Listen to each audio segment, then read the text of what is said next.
Pocket full of rainbows. Yeah.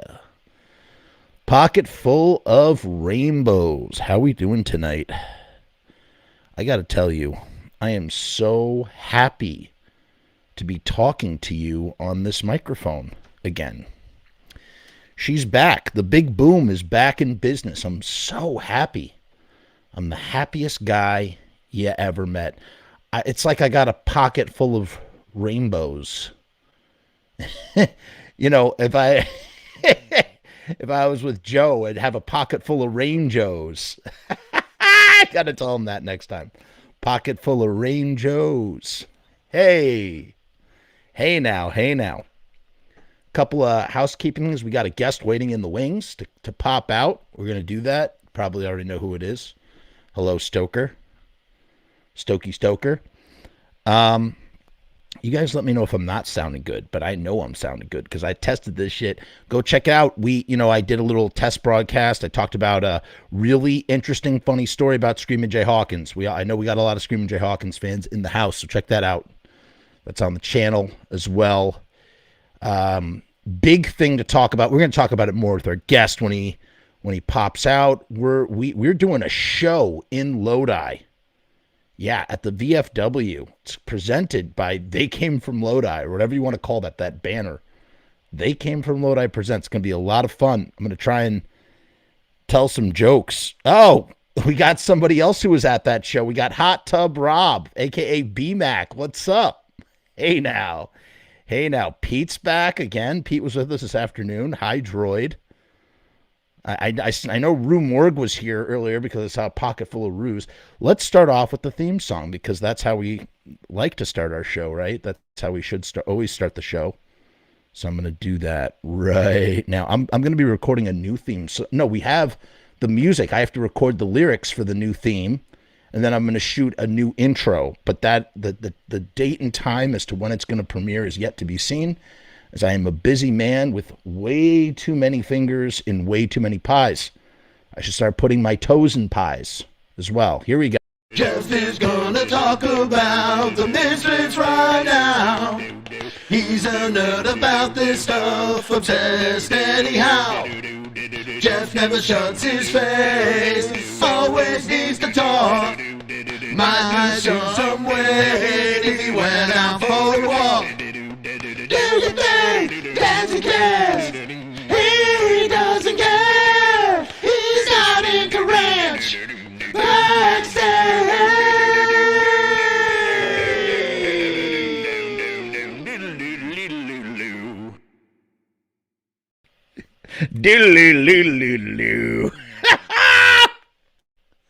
Man, I got plans for another one, something else similar to that. I can't reveal what it is yet. I love doing that. I love shouting that out and then not telling you what it is. We got Mom in the house.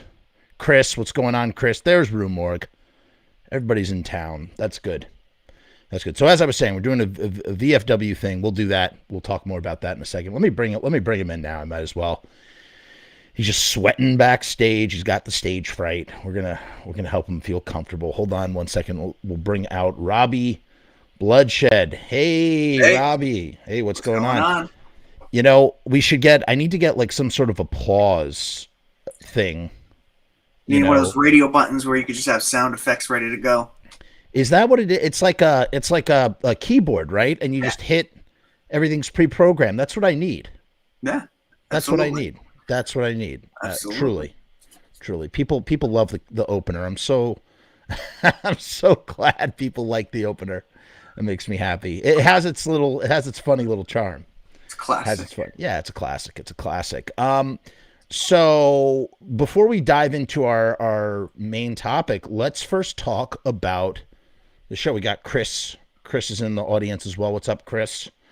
Tell me about what the idea was behind the impetus for you and John to sort of put this thing together. We really wanted to put together a show with all of, like, I don't want to say alumni, but alumni of like around your show. I mean, I met John through just bullshitting on these, on the YouTube chats on here, and same with Tony.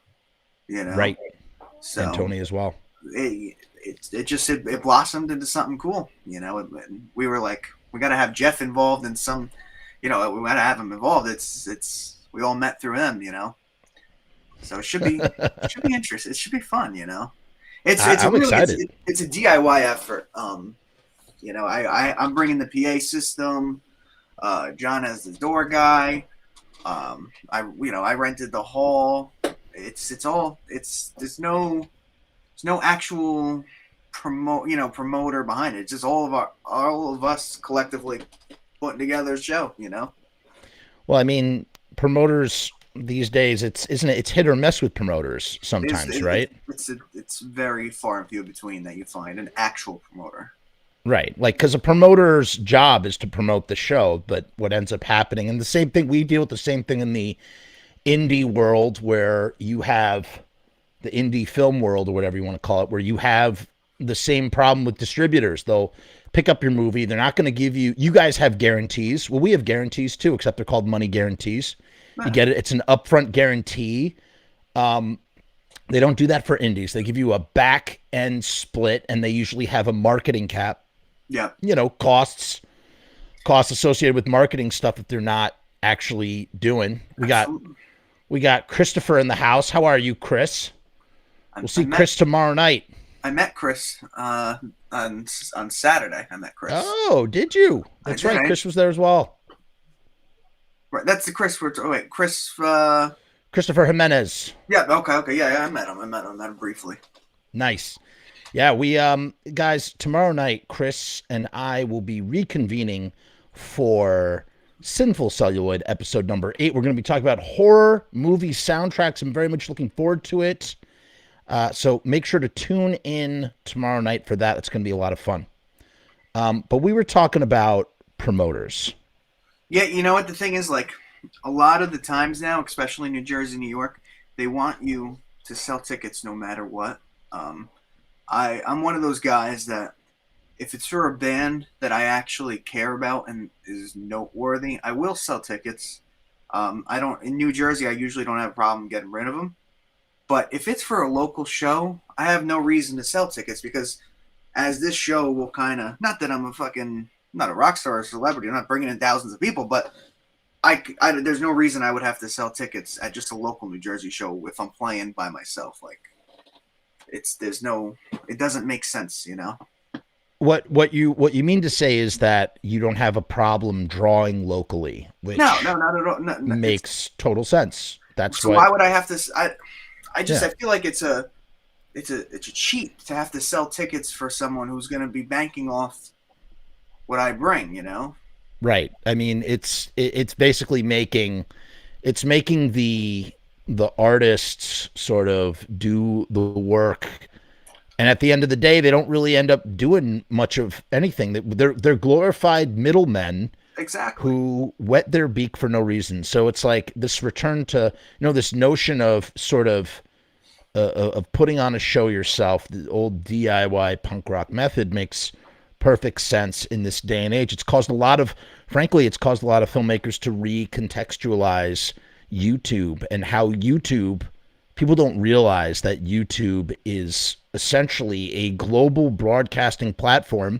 And if you have enough traffic, you can monetize that channel. And frankly, I'm making, more money than I ever did on Amazon Prime through doing this stuff. Yeah. When I had a bunch of films on Amazon Prime, it didn't make me a lot of money at all. Absolutely. At the end of the day, it's the same thing with pay to play too. It's like, exactly. It's this notion of validation. Oh, I'm opening up for this guy. Oh, I'm on Amazon Prime. And you're losing money, or you're paying money, or I would never take a pay to play where I know I can't fulfill. I'm not going to buy tickets to open for something. That's just ridiculous. It's right. Really not, it's not worth it. Right. I see Mech Wolf in the comments. He was I met him briefly. He was a great guy. Really cool. Mech Wolf? Yeah, I know. Yeah, he popped up. Super. And Dagger's wondering what happened to Foodie Confidential. It ended, bro. It ended, I was it was too much work on my end. The other guy wasn't doing much of anything. I was setting up, it takes a lot of time to set up these episodes. It's not like super easy to do. Like, not, I mean, it's not that it's hard. It's work. You have to put in, you have to make a thumbnail. You have to set up the session. You have to put in all the metadata on YouTube. It takes time. It takes, half hour, to do it right. Maybe an hour, that's time. That's time is money, right? So it's kind of like, I got sick of doing it with that guy. So it's the show is cashed. He's a nice guy, but it just didn't work out. Is what it is. But on to other things. So you flew out to not Las Vegas. I keep thinking it's in Vegas, in Los Angeles, Probably because Elvis with Vegas, but no, it was Los Angeles. Yeah, you went out there, and you went out there with Tommy and Chris from Morning Noise, and you guys went to go see these phenomenal shows. Tell me about it. Tell me about the experience. What was it like? From the second you walked in, it was fucking awesome because Glenn had there's a donut place out there called Voodoo Donuts. Oh. And he must have bought freaking thousands of them. Like legit thousands of, but they're not like fucking little Dunkin' Donuts. They're legit donuts, and he had premium donuts. He had them on tables for people to just take as many as you wanted when you go in. Oh my god, they were phenomenal. I probably gained 5 pounds this weekend, fucking eating that shit. I would have gained 25. I would have just not. I've heard so much about Voodoo Donuts, man. It lived up to the hype. I didn't have the one with there was one with I think bacon and shit like that. It was ridiculous. But I just had a chocolate one. Chris grabbed me because Chris says that it was 400 boxes of donuts. It's just ridiculous amount of fucking donuts. I mean, that's amazing though. Like I legitimately wouldn't be able to stop eating. I would just start. Bob Powell is saying it was $1,400 worth. Bob, how do you know this figure? Is this true? It was an absurd amount of fucking donuts. Oh, Chris confirms it. He says wait, Chris, are you confirming 400 boxes? Oh, Ringmaster was there. Ringmaster was there as well. He was on a diet. We're going to have a lot of people who are in the comments who were there so they can sort of sprinkle in details. Glenn said it was worth $1,400 worth of donuts. I ate about 5. That's amazing. Memphis. Yeah. I saw a photo. It said the Memphis Mafia donut. Ridiculous, dude. Damn. That's great, man. I love that he made it special like that, Yeah, no, it was nice. Really a cool vibe, As soon as you walked in, it was the donuts and the merch table. They had some cool merch. I didn't get to pick up anything, but it was like a... Tell me about the merch. What kind of merch are you talking here? It was a Danzig Sings Elvis shirt. I think there was 2 Danzig Sings Elvis shirts, and it had a Roosevelt Hollywood... Right. Hotel on the back of it. It was cool. I didn't pick one up, but it was definitely. There was some. I saw some merch where there was like a box and it has dice in it and like playing cards and. I didn't see that. Kind of like what it kind of reminded me of, like when Death Red came out. Okay. And remember the mausoleum thing? Yep. That little box thing.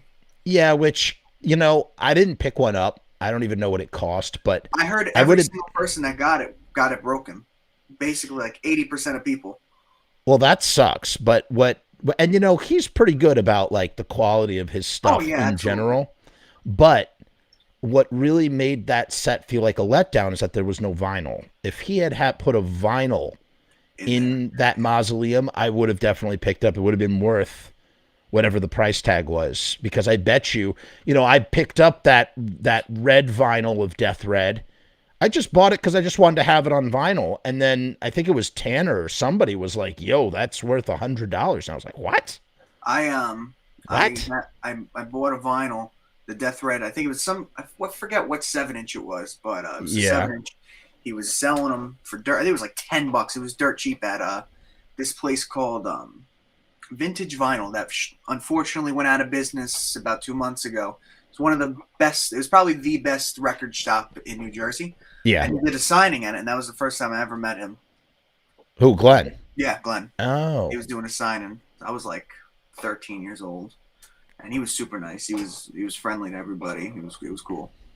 That's. I mean, it's weird. I forget. Like, not to be not to I forget that you were 13 in 2010. Like, it's kind of surreal to me. Like, it's a little surreal.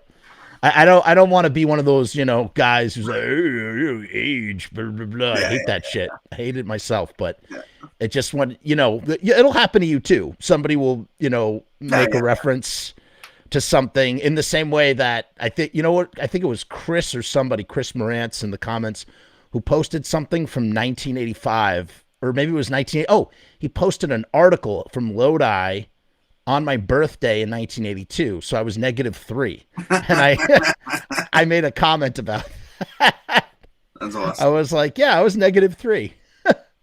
All right. So you see all the donuts. There's tons of donuts. And then tell me what else is going on here. Now you walk in and there's just so many like old school, like the red seats for everybody just lined up. And then there was the tables up front. There was probably like 2 rows of circular tables by the stage. And I was lucky because we got there, as soon as the doors opened, we were right in, and we sat the first row of seats. It was both fun. Nights. No, just the Saturday night. So we were hanging out afterwards, the after party, and then we left there around probably 2 o'clock. We got back to the hotel. We had to leave that hotel 4:30, 5 o'clock. Oh my Lord.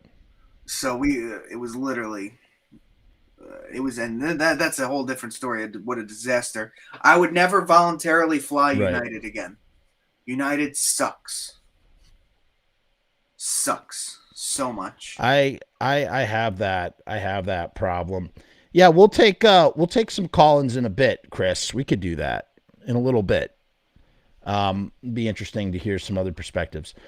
So the flight was haggard. Terrible. They canceled the flight on us without us knowing. They changed the flight time around where Chris and Tommy were on an earlier flight than me, even though we booked it all on the same fucking flight. It was a disaster. I mean, everything worked out, but it was a disaster. Tell me about the actual shows. Tell me about the instrumentation. Who's in the band at the time? I know Steve was on drums. What was the whole deal? Steve killed it on drums. He fits that style so well. The piano player was phenomenal as well. Ronnie King, I believe his name was. Right. Yeah, he was phenomenal. I forget the guitarist's name, but he had a beautiful guitar. I believe some kind of Gretsch, and he had an old Fender amp.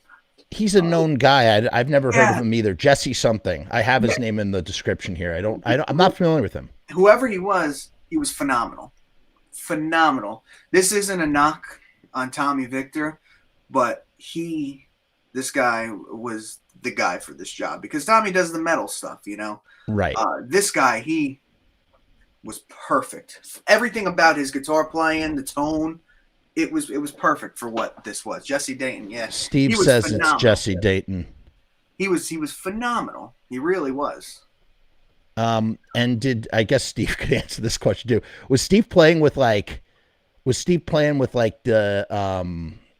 like the soft kind of sticks or like the hard kind of sticks or like what kind of? He was using regular sticks. Just regular sticks. You know what I'm talking about? Those sort of like wires.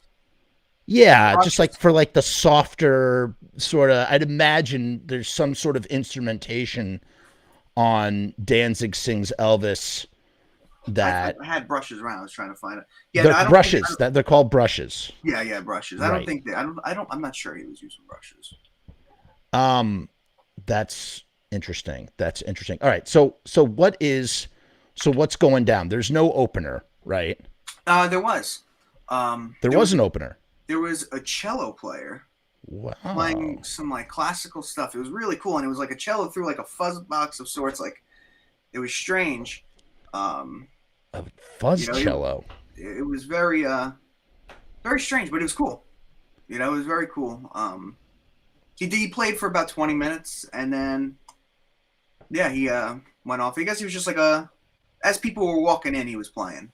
Right. So he was intro music. Now could you order? You said you were sitting at tables. Is this like a Bruin View? Could you eat? Could you eat at the thing? I don't think so. There was a bar outside, but I didn't see any. But people were eating donuts. Absolutely. Yeah. People were shoving their faces with them. So. Yeah, so would I. I'd be, oh, God. Oh, God, you're so great. Oh. Wait, does anybody in the audience, how does my mic sound? Does my mic sound good? Do I sound... Yep. Robby said so. I just want validation from the audience as well. Would be great.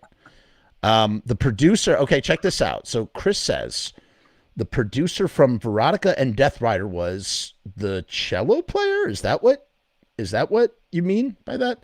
The soloist was playing horror movie and TV related themes and Elvis songs. Yeah, it was really cool. Jesse Dayton was Captain Clegg and the Night Creatures. Captain Clegg and Night Creatures, as Chris and I recently discussed, Captain Clegg is a Hammer horror film, and so is the Night Creatures in that box set.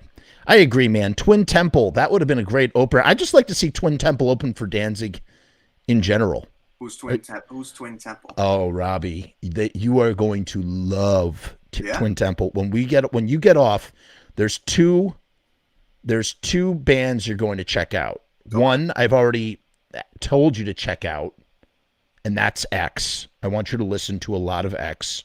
Like, you have to listen to the first 3 albums of X. Okay. It will. I think it will affect you deeply and influence you in wonderful ways. Okay. Secondly, got to check out Twin Temple. I can't even describe their sound. I guess there's like a little bit of doo-wop there, but it's like they sing about Satan, but it's like they're kind of like where Amy Winehouse left off in terms of like that old vintage doo-wop. I don't know. I'm going to just not. Okay. I'm going to butcher it. Apparently, Jonathan James says that Twin Temple was actually in attendance on Saturday night. So they were there with you. That's cool. That is cool.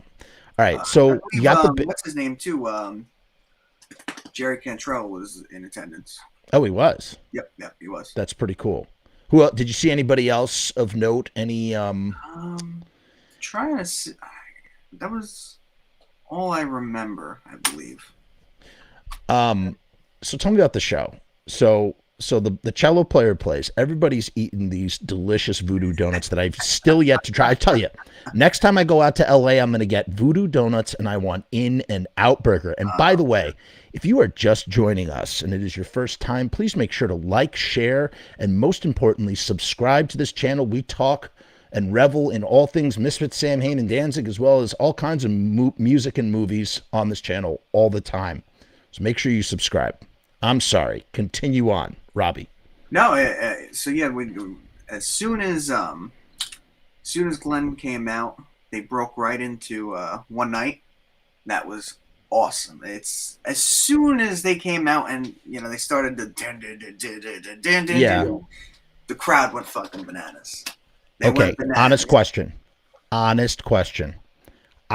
me, the weakest track, and anybody who listens to my channel knows how much I love Danzig Sings Elvis. I like it better than, I think it's pretty much the strongest thing he's put out in 25 years, besides like Death Red. I love it. But I think One Night with You is I'll say this. Is it better live? That's what I want to know. 1,000%. And partly why I think is the energy. Okay. The energy was there. I think it was a little bit lacking on the album. It was more laid back and shit like that. Live, they had that balls that it needed. And Steve was doing some like nice build up stuff. What's funny with Steve? Like I noticed it. There's only 2 drummers that I noticed do these kind of fills. Yeah, that play with Glenn. It's Jim, Mr. Jim, and Steve. It's this type of build-ups with like the snare and the hi-hat that most punk rock or metal drummers don't do. It's build-ups like with like a crescendo of like, and I noticed a lot of that on and it's almost like a shuffle beat with it.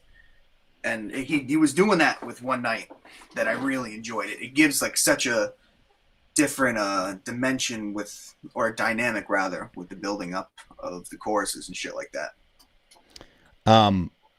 First of all, before we answer Pete's question here, he wants to know how Pocket Full of Rainbows sounded live. Of course I want to know. Best fucking song of the night. Without a doubt. I'm so glad to hear that.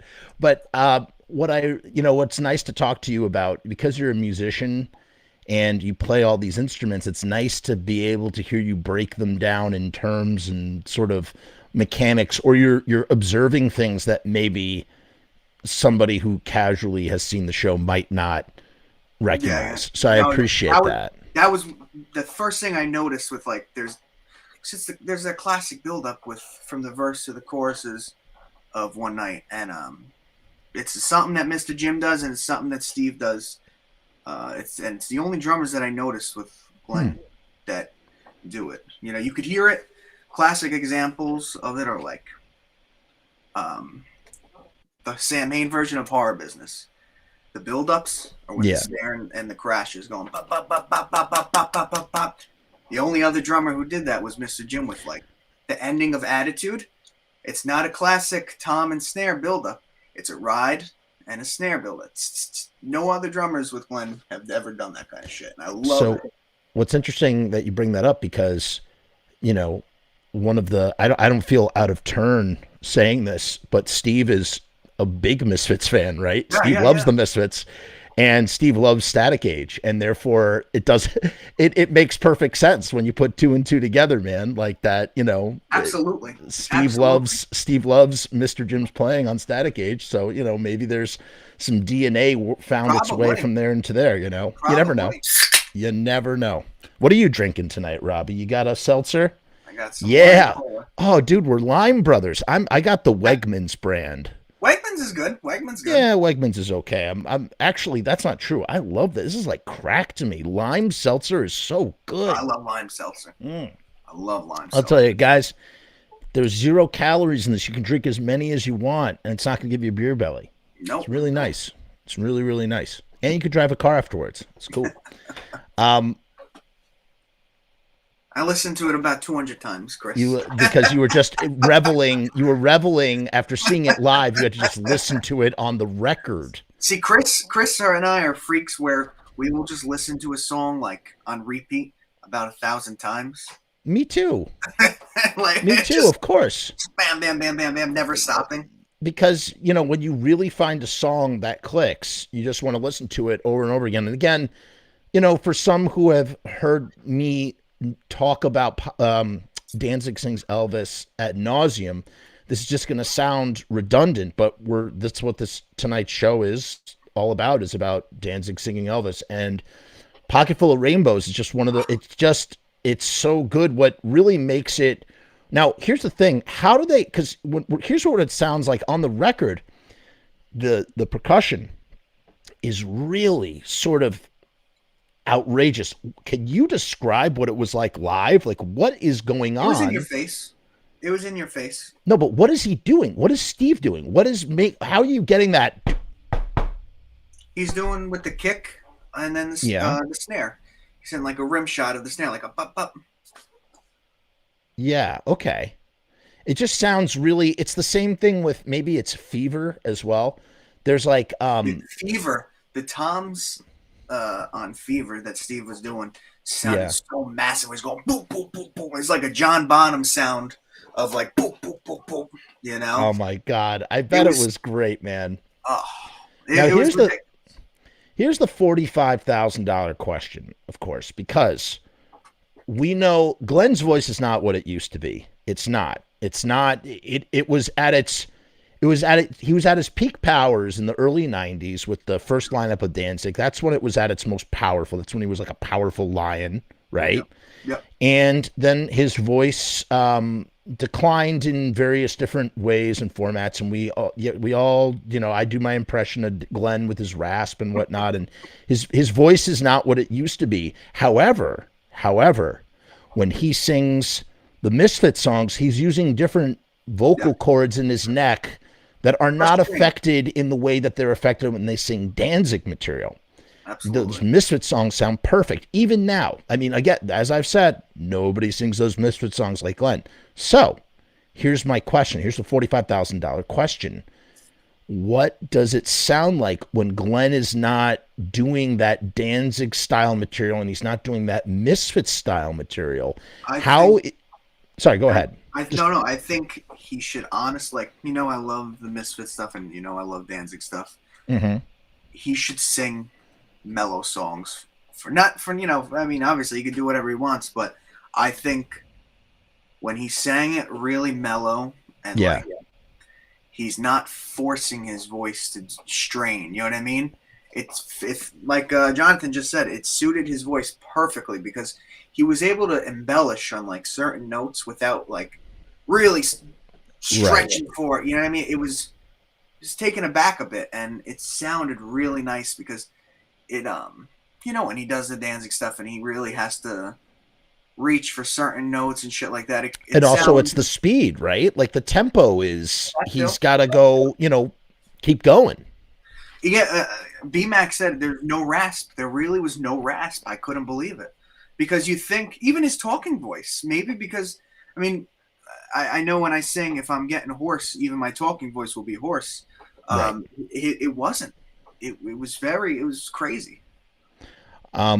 It's quite clearly, I think, from what you're saying, and again, I haven't heard it, but the only thing I heard teeny little snippets on Instagram, and like from that, like it sounded like I could only imagine. It captured my imagination. I could only imagine what it must have sounded like, and it sounds like, I talk about this all the time with Ringo or anybody. There's power in restraint. Yeah. And absolutely. there's sort of like, you find nuance in subtlety, and perhaps that's those are waters that Glenn should try and explore more, do more of these sort of shows, where he's, or at least explore a songbook or a catalog that, represents softer songs, Yeah. I would like to see that. I would like to see that as well. I would love to hear an acoustic album.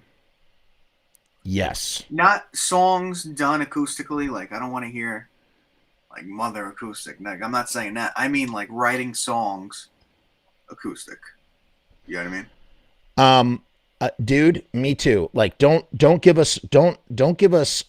acoustify anything. Just give us some songs that are written acoustically. Absolutely. Or stripped down like this. Here's a good question from Alberto. Says, ask Robby B, what would Glenn say between songs? Any interesting anecdotes?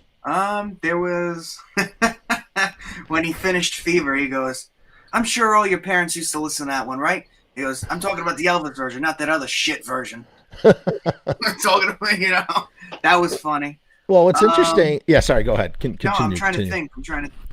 That was, I get so, wrapped up in the moment. I don't really, it's hard for me to retain stage banter, but he was in a great mood. He was, he was bullshit, he was, busting, he was busting Steve's balls. It was during one part. It's funny. He was, he was in a good mood on stage. Jonathan James said he spoke about the donuts a bit. Oh yeah, he said, I'm sure all you fucks gained 5 pounds after this. Yeah, I probably would too. Jack says, I wish he could have done Skeletons and this album with better production, like Cat People on Lost Tracks of Danzig.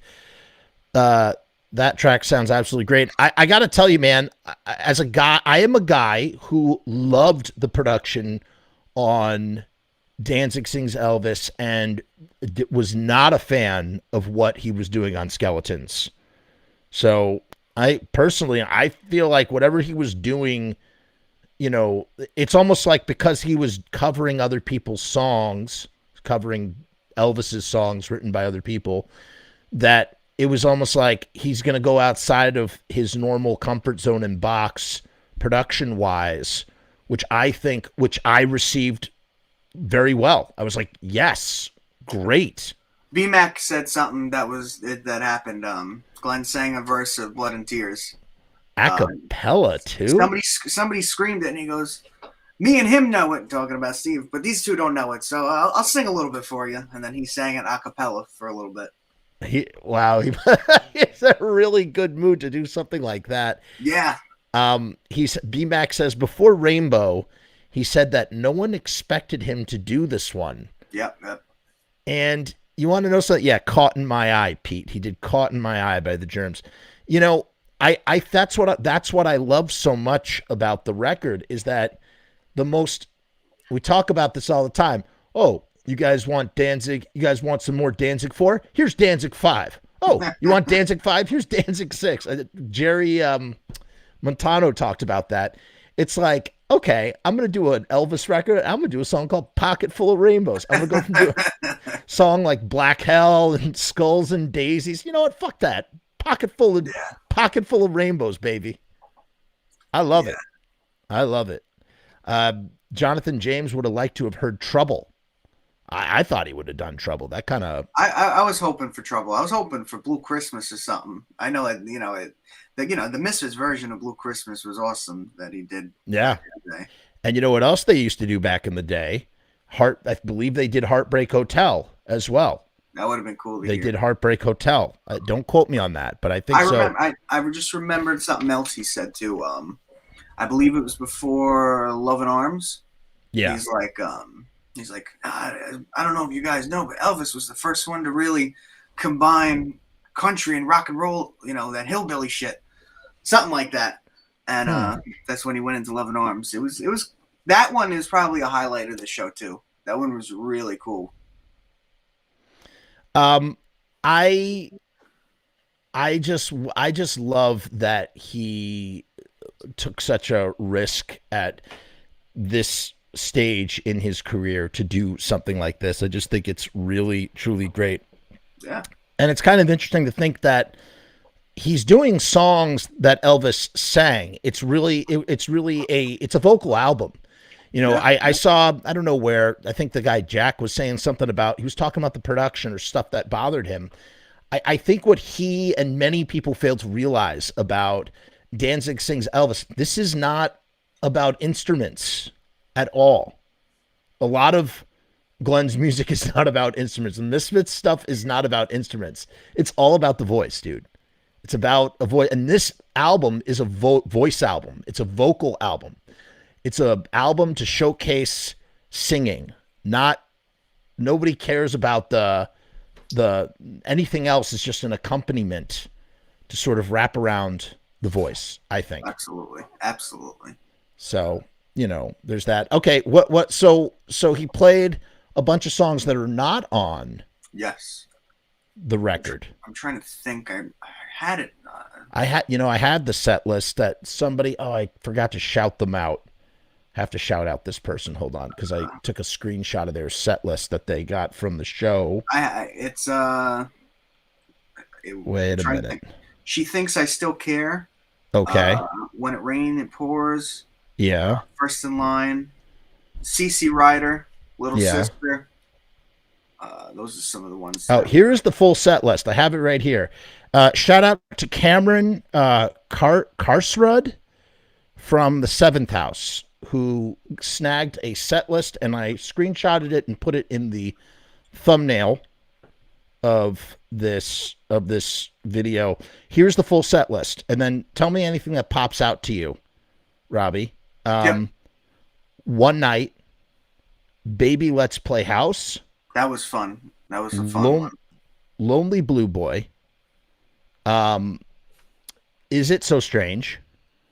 Like a Baby. Pocket Full of Rainbows.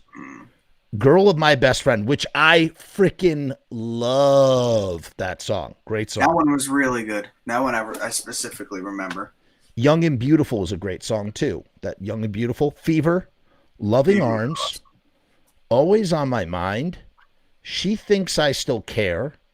When It Rains, It Pours. First in Line, great song. Love Me. CC Rider. And Little Sister. That was the full set list, and there was no encore. No, the Mystery Train.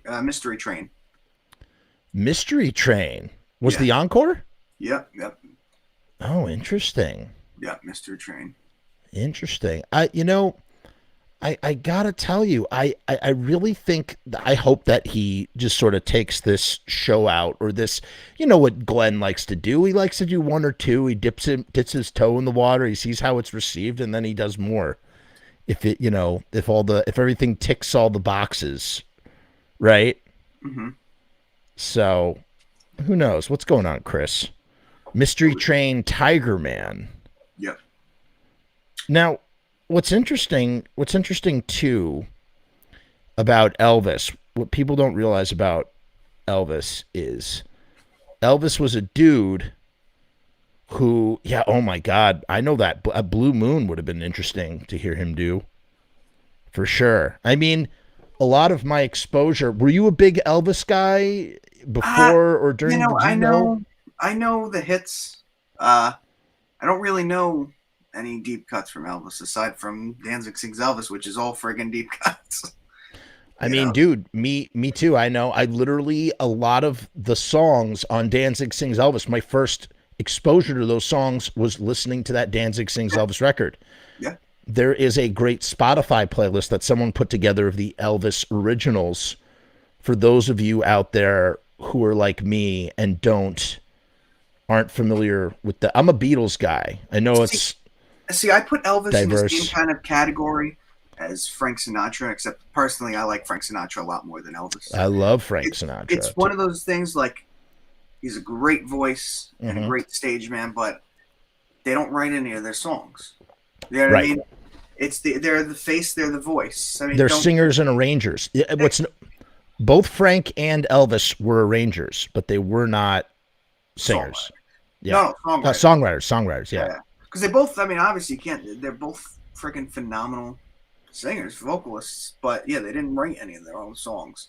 So that I kind of consider them that kind of category of. But I don't even know what you would.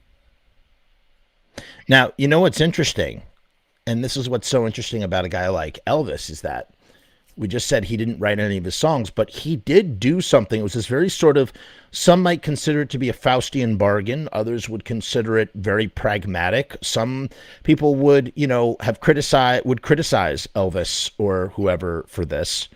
But for me, I think it makes perfect sense. Elvis would go to guys who wrote songs and he'd be like, hey, I'll cover your song if you give me 50% of the publishing. As anybody who knows anything about music is, publishing is that's where it's at. That's where you own the song. You own the part of the copyright of the song, I guess. And so, some people would, tell Elvis, go shove it. I'm not going to give you half of my song. Well, you're never going to make even a fraction of the money if you own 100% of the song instead of 50% of the song. Elvis is going to make your song famous by covering it, and you're going to make 20, 30, 40, 50, 60, 70, 100 times more than you're going to make than, Just the recognition alone. You know what I mean? Yeah. It to me, it sounds like a very mutually beneficial sound bargain where, it's almost as if it's like such a simple agreement. Cover the song, I get 50%. Like how it doesn't get, it's so uncomplicated in that kind of way when you think about it. Like, here, 50%, I'm going to cover the song. Right? Yeah. So, I don't know. What would you like to see in terms of, I know we just did a show like this recently, but I think that seeing these shows live must have captured your imagination and opened the door. You talked about acoustic. You talked about, like, what else could you see Glenn, besides the acoustic thing, what else could you see Glenn doing? It's hard to tell. I mean, I would love for him to do just a final punk rock album going back to his roots, but the thing is, I know you have the question. I've heard you raise the question: can he write a punk rock album today after doing Danzig for so long? I think. I mean, I know he's not a nostalgia guy, but if he dug up old Misfits songs and executed them today, could be freaking cool. I don't think it would ever happen, but one could be wishful thinking, because you could see. I know he's not a nostalgia guy. He has gone full circle with Danzig Sings Elvis, in the sense of where did he start out? What was Elvis. he doing before the Misfits? Elvis. Right. It would make sense to go full circle. You know what I'm saying? And finish off with what he began with, with the early punk rock stuff. But that's just me being wishful thinking. You know what is interesting though? Sean Garrison, the lead singer of King Horse, that Glenn Danzig, he produced his album, and he was in a band called Maurice that used to open for Samhain, and he was one of the many whippersnappers that would call up Glenn and like talk to him for hours and whatnot. There's like a thing you could do in the mid '80s if you had Glenn Danzig's phone number. Now I don't even know if it was Glenn's phone number or if it was his parents' phone number, because he lived in his parents' basement. But like, you could call the Anzalone residence, be like, "Hey, is Glenn Danzig there?" And you could Glenn would get on the phone, and be like, "Hey, what's?" He just talk to you, But he had like a very interesting insight about like the Misfits and just the affinity for Elvis, and how it's just a very counterculture thing to even kind of do, because at that time, because in the early 70s, there was a revival of the 50s. It was really, in a way, on the onset of TV and media. You have to think about this, because it probably didn't happen in the 60s, because TV was really starting to get popular by that time. 70s is the first time where you're seeing a nostalgia movement of the 50s.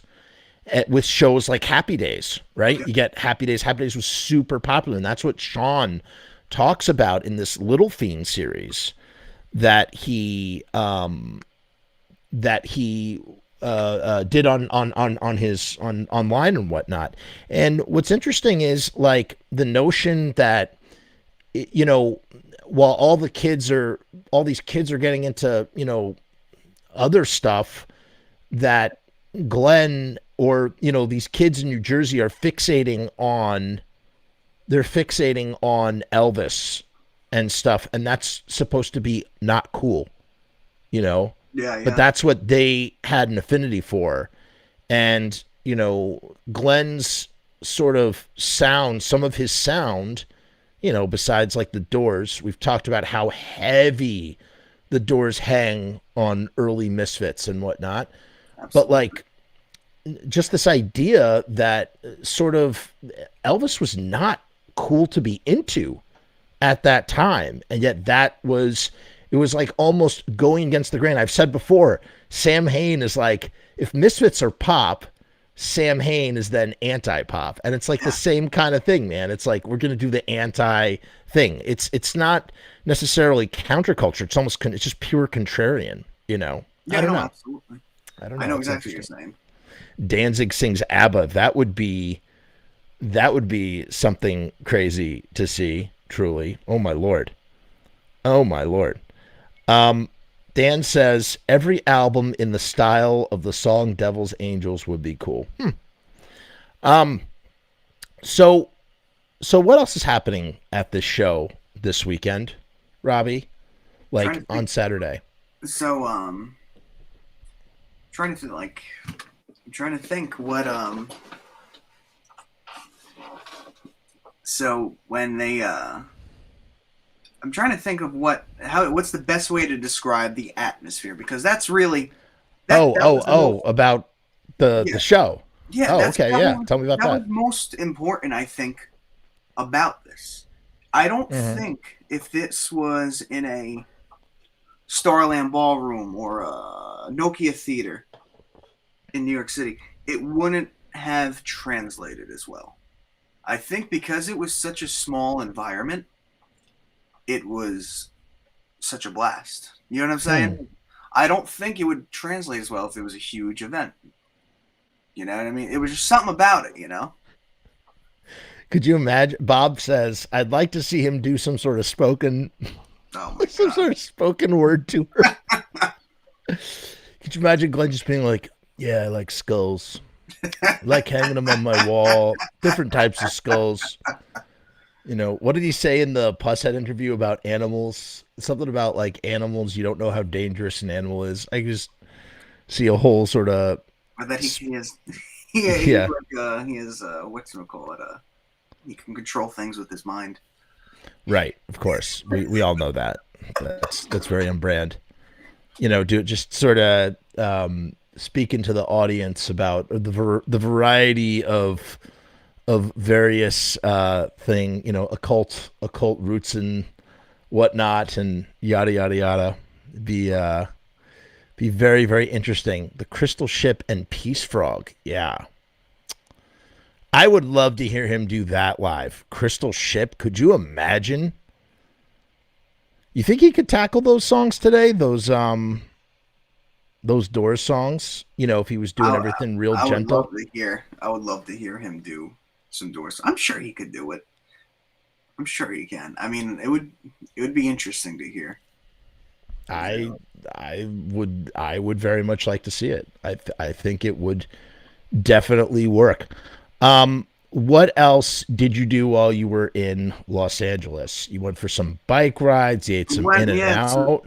So Zing, Chris, and Tommy and I went to Venice Beach, rode bikes. It was cool. I haven't been to Los Angeles in about 4 years, and man, it's such a different city than anything around here. You know what I mean? It's not a New York City. It's a totally different ball. It's a totally different ball game. Have you ever been to Los Angeles?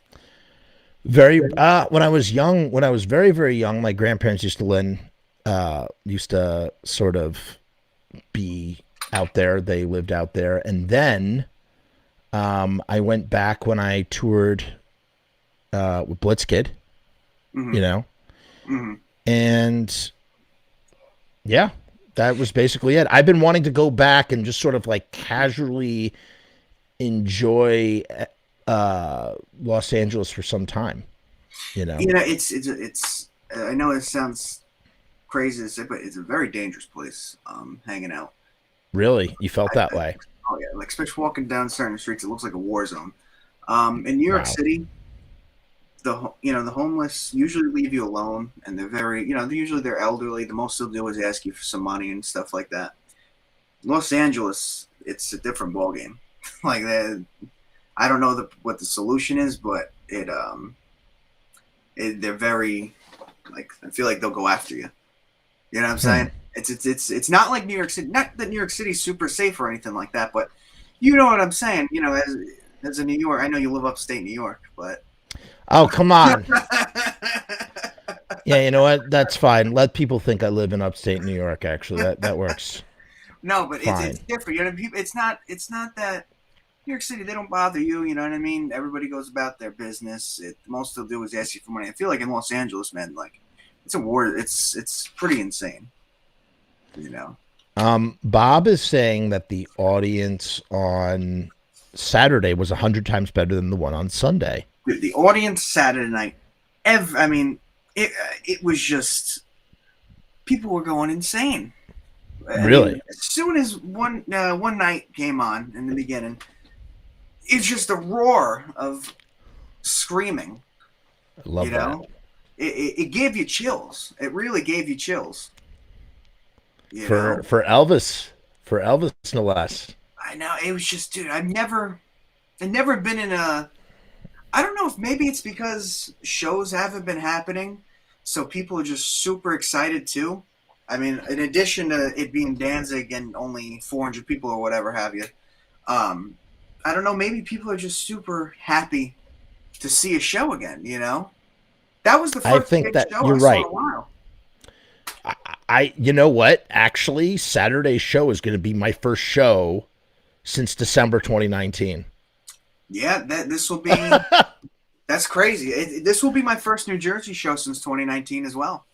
So this is like insane. Like I was supposed to see the Pixies September 10th at the Cap. That was canceled. I was supposed to see Bauhaus yesterday. That also was canceled because of COVID concerns. And this is my first time out. So if anybody is there and you see me wearing a mask, being a weirdo, like I'm just like I have unvaccinated children I got to think about. So just we'll be giving out, if anybody wants to wear the mask, we're giving out. They came from Lodi masks. Right. Oh yeah. So that's what I was asking before. So tell me more about. So we have masks at the door. Yeah. We have Yeah. we They have came from Lodi masks, not just an ordinary fucking mask. If you that's want to wear a amazing. mask, they came from Lodi. You can wear it on your face. I can't take any credit for this. This was not my idea. This was John came up with this That was idea John. and That was put it John. together. I think that's so cool. And I'll definitely be wearing one over my N95 mask for sure. And I was gonna draw like a goofy vampire mouth over my N95 mask just to sort of sort of be more inviting than just having the mask on. Yeah. But there's also going to be a raffle as well. Everybody's going to get. I was not aware of this because I'm just really bad with group chats and whatnot. Tell me more about the raffle. John was telling me about it. So everybody that pays to get in gets a ticket, and at the end of the night, you're gonna be announcing the winner. That's right. I'm going to be announcing the winner. So make sure you get there. They'll get a Robby Bloodshed shirt. They'll get a Voice of Doom CDs and shit like that. Awesome. It's gonna be cool. That's awesome. I'm definitely gonna try and tell some jokes or do something. I got to figure out some sort of. I'm curious to what you're gonna. I don't know, man. I don't know what I'm gonna do. I'm gonna just do something. You know soon. It's Saturday. No, I mean I'm gonna do something. I'm just gonna what do I always do on here? I just do my thing. I'll just do something. I'll just talk. I'll you know what? I'll tell some funny dad jokes maybe. I'll just tell some funny dad jokes, and that'll be it. And I don't know. We'll see. We're gonna throw in a dad joke or two. Each band is doing a couple Misfits songs, just because everybody there is gonna be into the Misfits. Yeah, and don't be angry or surprised if I just jump on stage and sing gang vocals.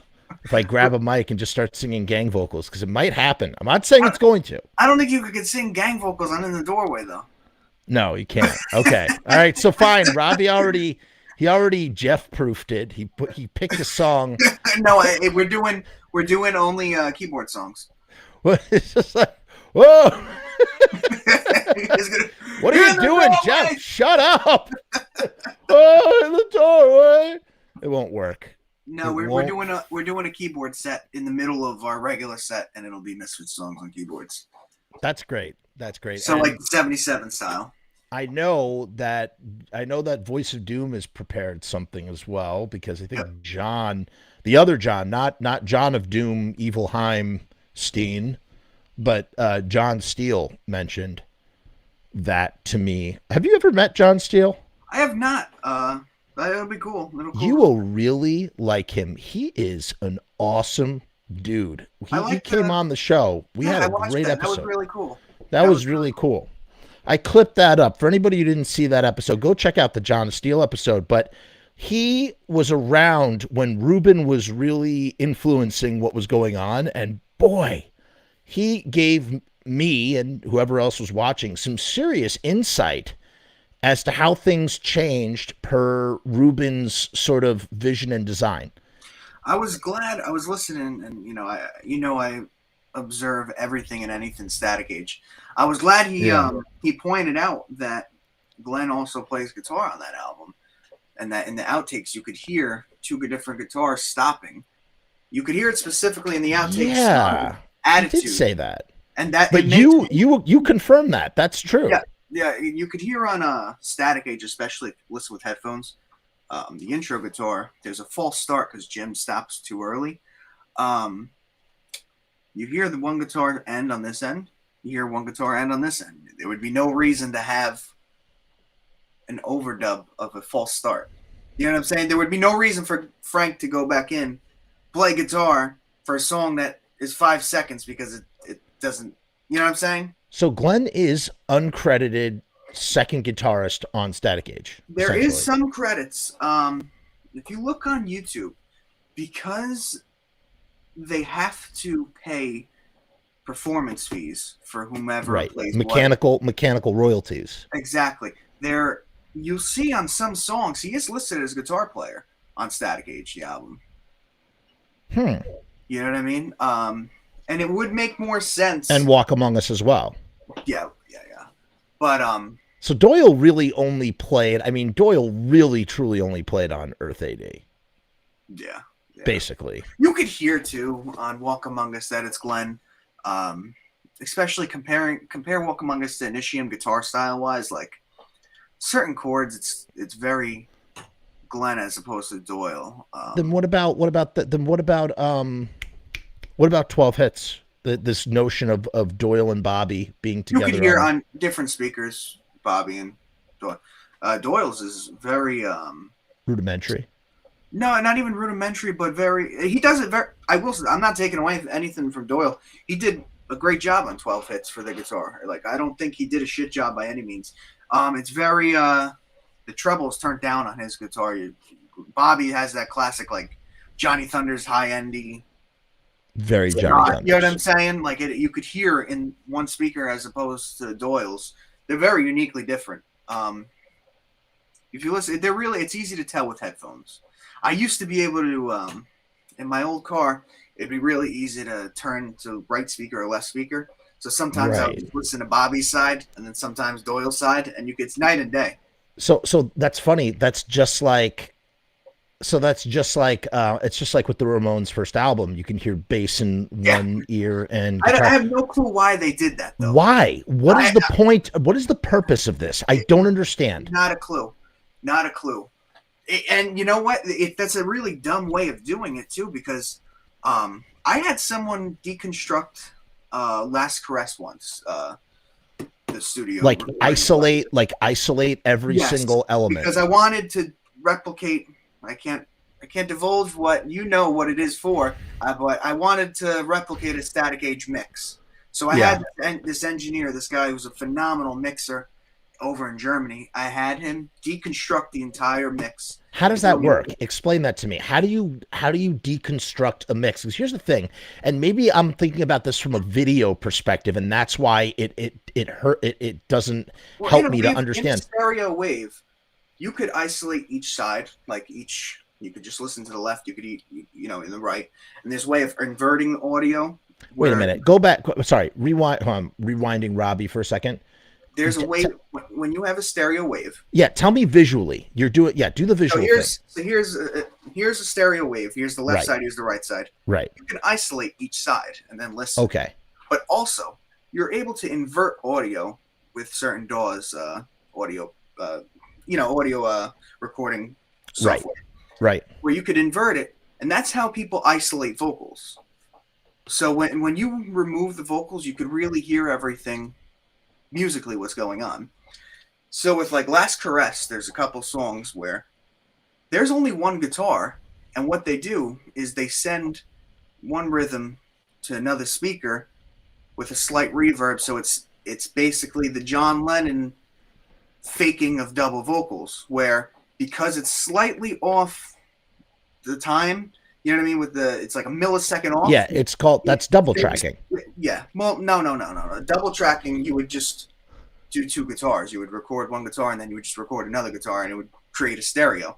But if you're on a time restraint or you just want one rhythm, which really you usually wouldn't, you would fake it by sending it to a different speaker with a slight reverb or slight delay, so it replicates or it gives a false illusion of a stereo image.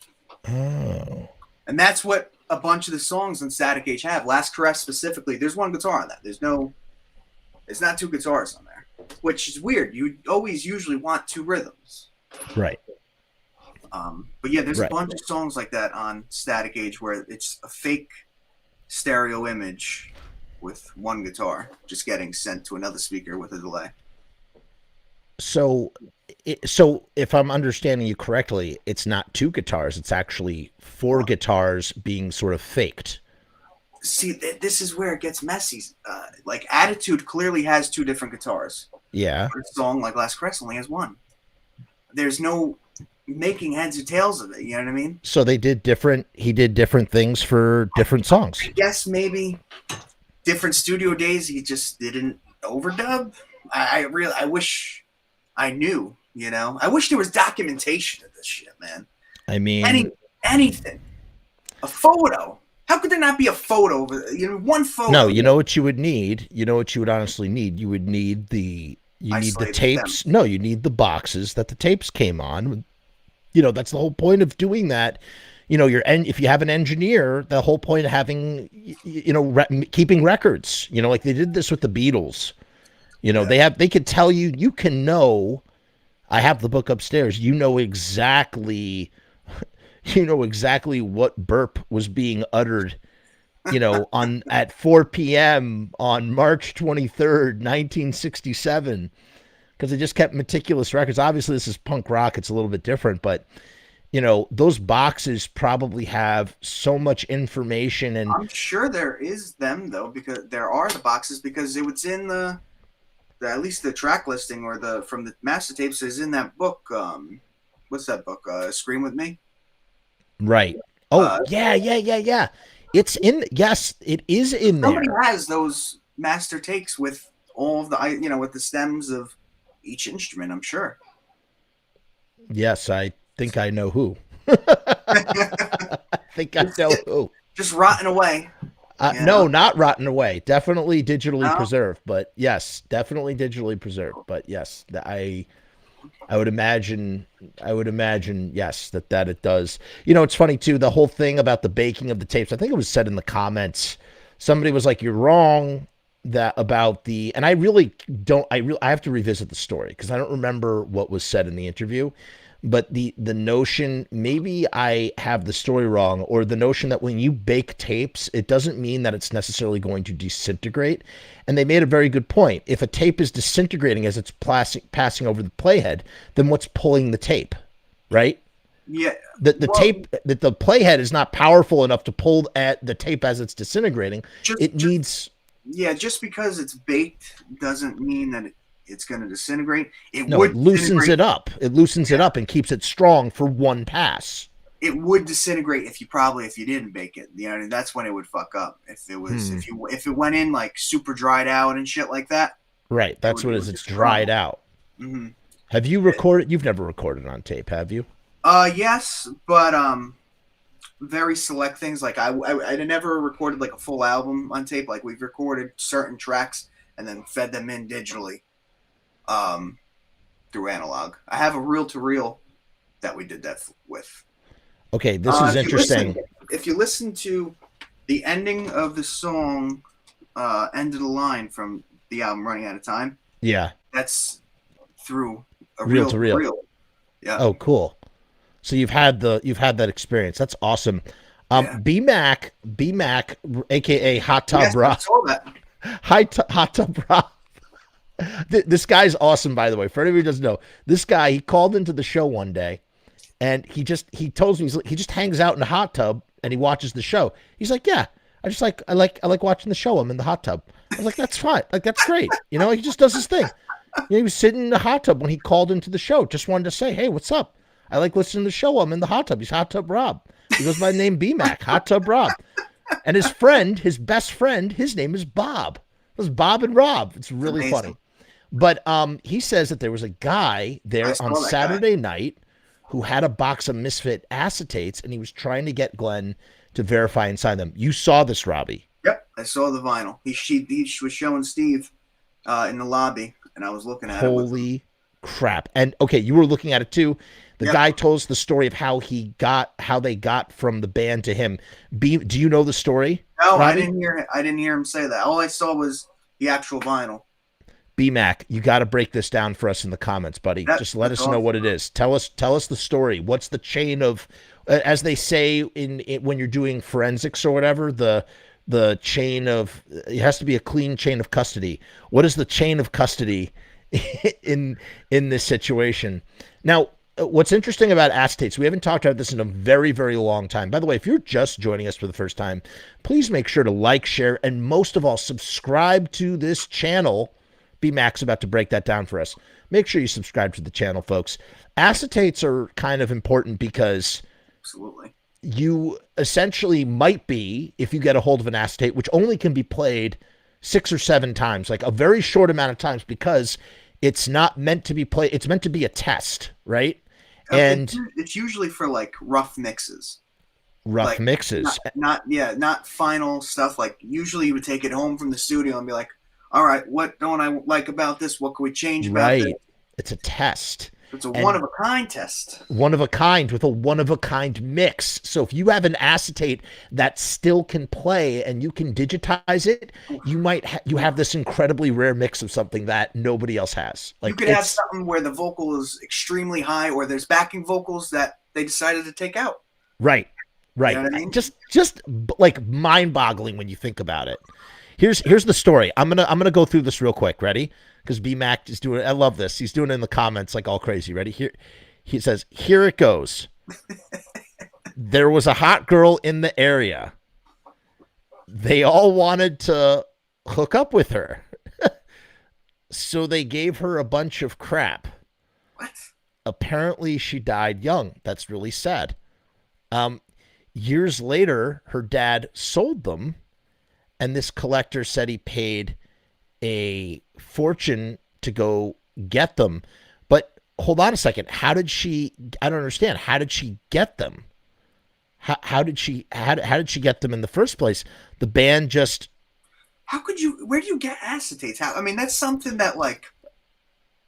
Where first, why would you ever get rid of an acetate? You know what I mean? Well, I'll give you. Here's an example of an acetate situation. Two examples. One you know about if you're a Misfits Central nerd.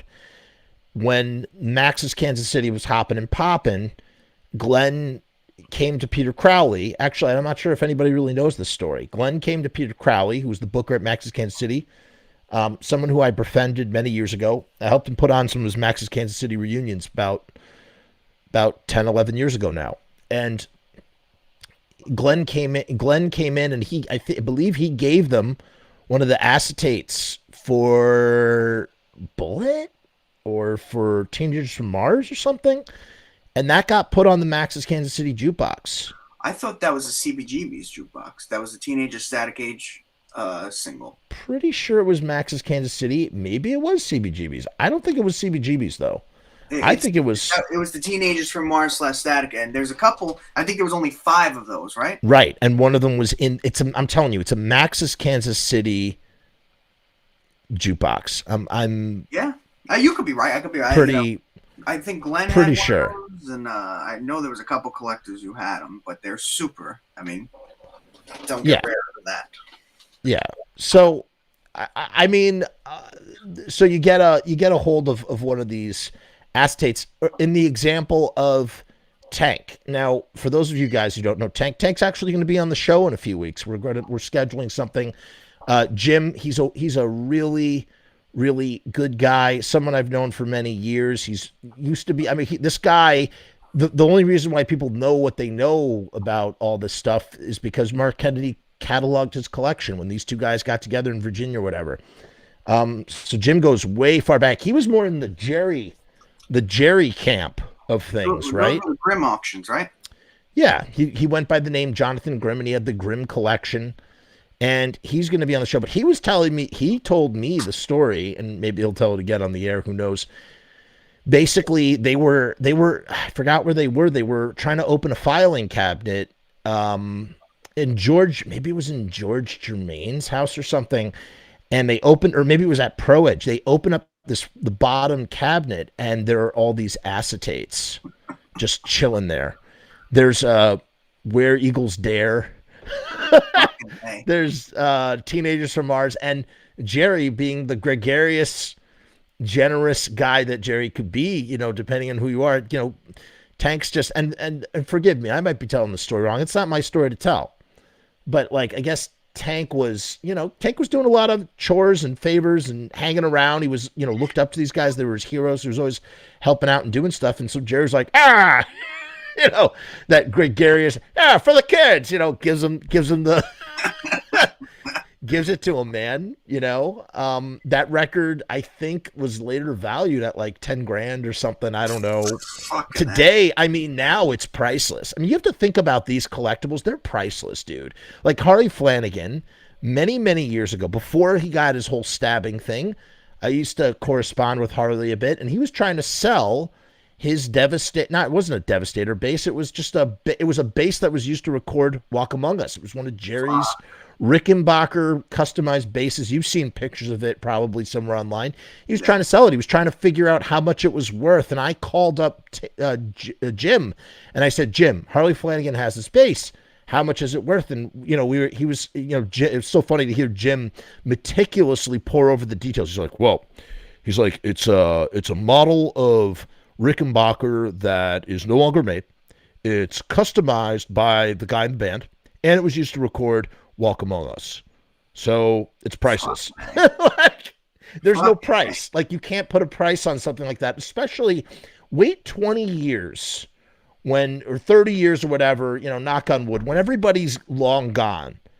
And this stuff is really, you know, as it increases and appreciates as collectible heirlooms, you know, I mean, look at Johnny Ramone's fucking guitar, man. $1 million. $1 million guitar. That dude wanted to make $1 million and retire. And then he like sold his guitar. His guitar sold 20 years after his death. He made $1 million. Fucking crazy. Yeah, I want to know, like Alberto says, please finish the story. Did Glenn sign the acetates? I'm pretty sure the acetate, Glenn had the acetates. Like, oh, he gave it to him, and Glenn just walked off with it or something? I'm pretty sure he had them because he had to give it to someone to sign for him. Oh. I'm 95% sure that's what. I'm very curious to know. As a matter of fact, there is a guy who could answer these questions for us. If he's, I don't know if he's still in the chat. Let's see if he is available. Is paging Christopher? Christopher, are you there? If you are, please answer. We would like to know some questions. I'll send you a link. Maybe you can answer. I'd be very curious to know. Yeah, he had him in a box of sorts, like a steel kind of like box. Really? That's crazy. Hold on one second here. Let's see. Let's ask this dude real quick. I'm sending you this. Boom. I just sent out a link. Let's see. Oh, he says he doesn't know. I'll ask him. Here, Umberto is in the chat. He says, oh, yes, Umberto with the fucking solid dude. This is awesome. Umberto says, I actually helped this guy purchase the acetates. The acetates were from Kate in New Jersey. Where she got them is up for debate. She passed away and her husband sold them to Lou in New Jersey. Okay, Umberto, what are the acetates? Dude, Umberto in the fucking clutch, man. When we were, you know, for those of you who don't know, Umberto has one of the most impressive Misfits, Samhain, Danzig collections out there, really Misfits-centric stuff. And his collection is photographed in the book Scream With Me. It's a wonderful book with incredible, incredible photographs in it featuring Umberto's collection. Yeah, BMAC says, wait, where did it go? Oh, crap. BMAC says, wow, Umberto for the win. Oh, he's going to send us pics. He's going to send us pics. That's great. Don't you love it when that gets figured out, or when that gets solved? That's an interesting detail. So what's going through your mind when you're standing there while they're picking through? All I thought was, how the hell does this guy get them to here and then safely bring it out after? Because I assume he had to have been at the show. They would have stashed them in. I would even be nervous with them in the car. You know what I mean? What did you say? They were in a steel what? They looked like in a box, like a little box. Huh. Because, I mean, you wouldn't just carry that around, or God forbid, something happens. Did you see what was Glenn's reaction when I didn't see Glenn see it. Oh, you didn't see Glenn see it. That is interesting, man. That is really, really something. I'll tell you what. What else can you tell me from the evening? Anything else we're missing here? Any other details? No, I went to the after party afterwards, and oh, you went to the after party? Yeah, it was a very fun time. That's where I met Chris. I met him briefly. Right. Yeah, it was a good time. Glenn was in a great mood. Super nice guy. Everybody was having a fun time. It was funny. Steve introduced me to a guy named Jerry. So I'm like, hey, how you doing? They were talking for a couple minutes, and I walked away. And then Chris Morantz, he's like, oh, that was Jerry Cantrell. I was like, what? Jerry Cantrell? Oh. Well, he had like skull makeup on. He had a Halloween costume, so it wasn't. I didn't notice him at first, and I'm like, Jerry Cantrell, what the fuck? That's so cool. I would say no. It was a fun time. Yeah, that is so cool, man. Yeah, I'll never forget at the Danzig Legacy shows. I'll be honest, I didn't know who Randy Blythe was from Lamb of God. I didn't know who he was. I just saw him get up stage and he sang backing vocals on Mother of Mercy, maybe. And I think he did All Hell with them, right? Well, in Chicago, whatever he did in Chicago with that, I was at Chicago as well, and I was backstage with Charlie Fitz, aka Chanzig. Shout out to Charlie Lone Wolf, my buddy, and Bob O'Rourke, the biggest Metallica fan of all time. We actually, the three of us all met at the Congress Theater at a Danzig show in 2008. It's amazing who you will meet. If you go to a show by yourself, you will meet people, man. You will meet people, and it will be really freaking cool. Oh, we have somebody pop in the back. But what I was saying, hold on one second, Chris. What I was saying about Randy was that I didn't know who he was. I didn't know he was the lead singer of Lamb of God. But I was just like, oh, hey, man, good job with those vocals. And he was just like, yeah, great. I just, just casually, it wasn't even, it wasn't about like anything at all. But it's just funny how like you just don't realize. Yeah, you don't realize. People are just dudes, Hold on, let's bring Chris in because Chris was also there. He saw a lot of stuff. Hey, buddy. Hey, feels like it's been forever. Dude, how do Robby? I sound? How do I sound, Chris? You sound great. Because my microphone is back. Is that okay? No, but I will always tell you if you don't sound good. Yeah, I see that. It looks good. No, but don't I sound much better? I sound better than I normally sound. That's my point. You are Dolby. Yes. Okay, you guys talk while I pull up these photos that Umberto is getting for me right now. So oh, awesome. Chris, fill us in on something or other. Hold on one second. Let me fill you in on something or other. Did you see the athletes?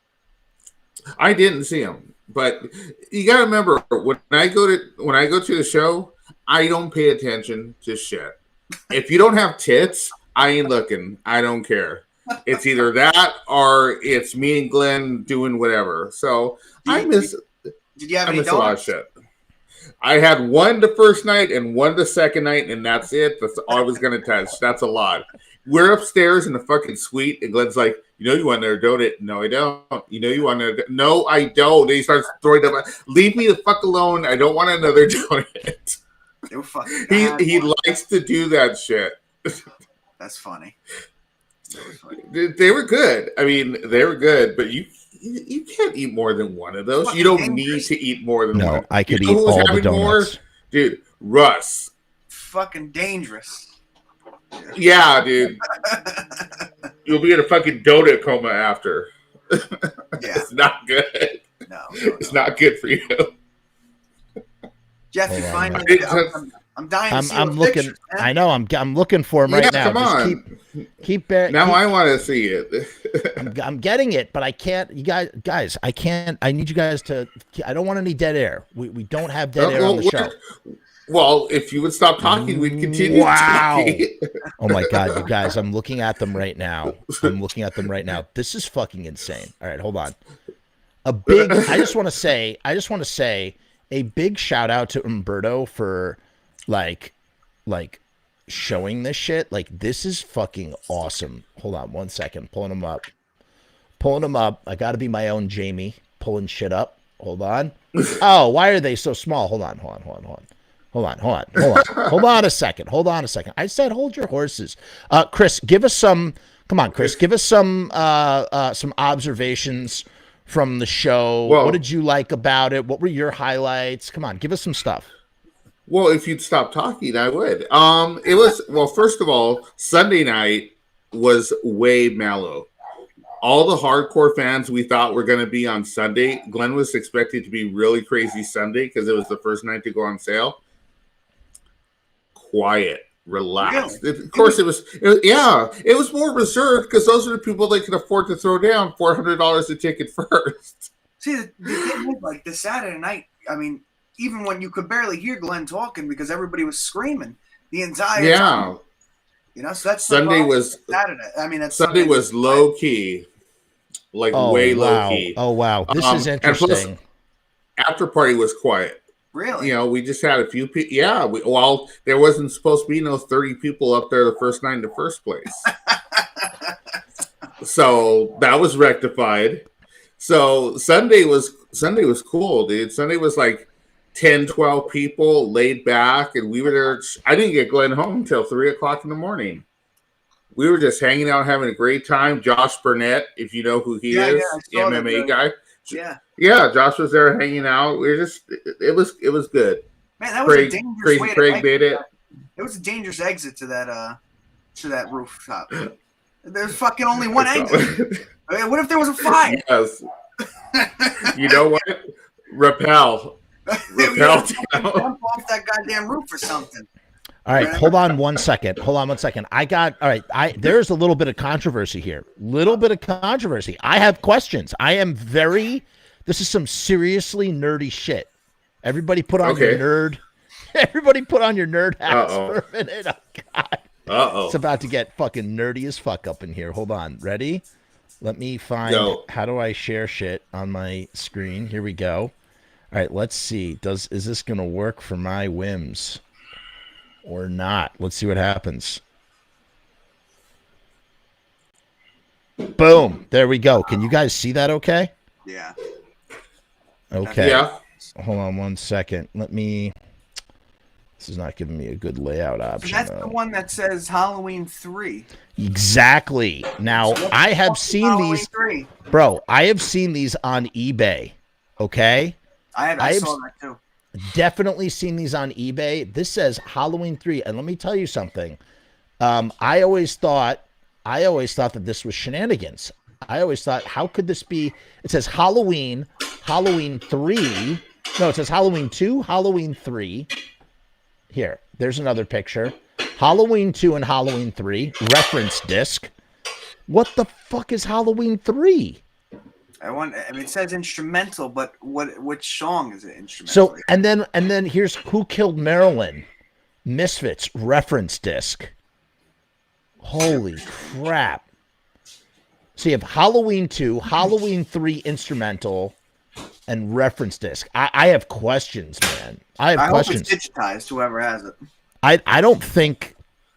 I've always... So back in the days of lawless Napsterdom, Halloween 3 was always... You'd always see that. That's not a real song. There is no Halloween 3.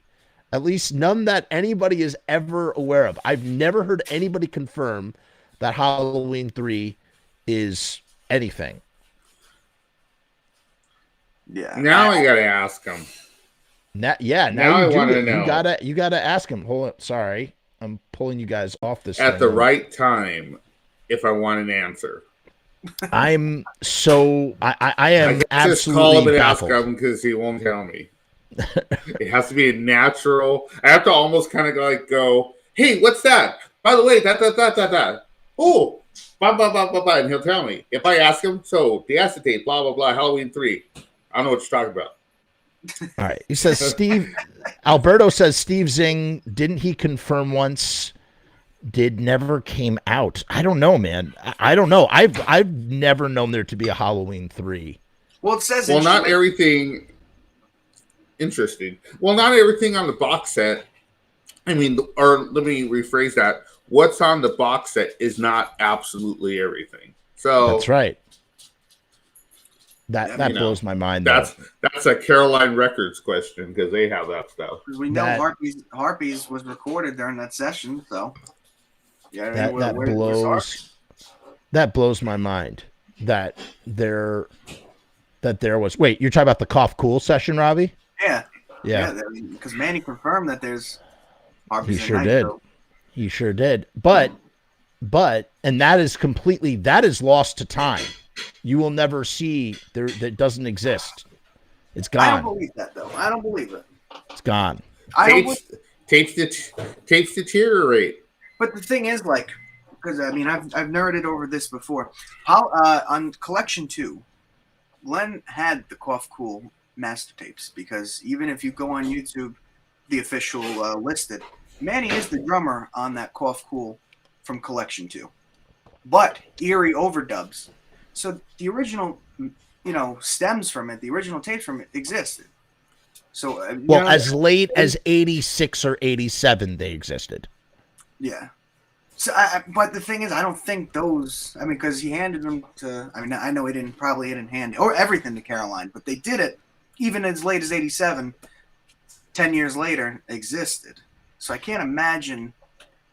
You know what I'm saying? Yes, Umberto is confirming here right now. It's from the Pit Rehearsal Recording session, and it's Queen Wasp is Halloween 3.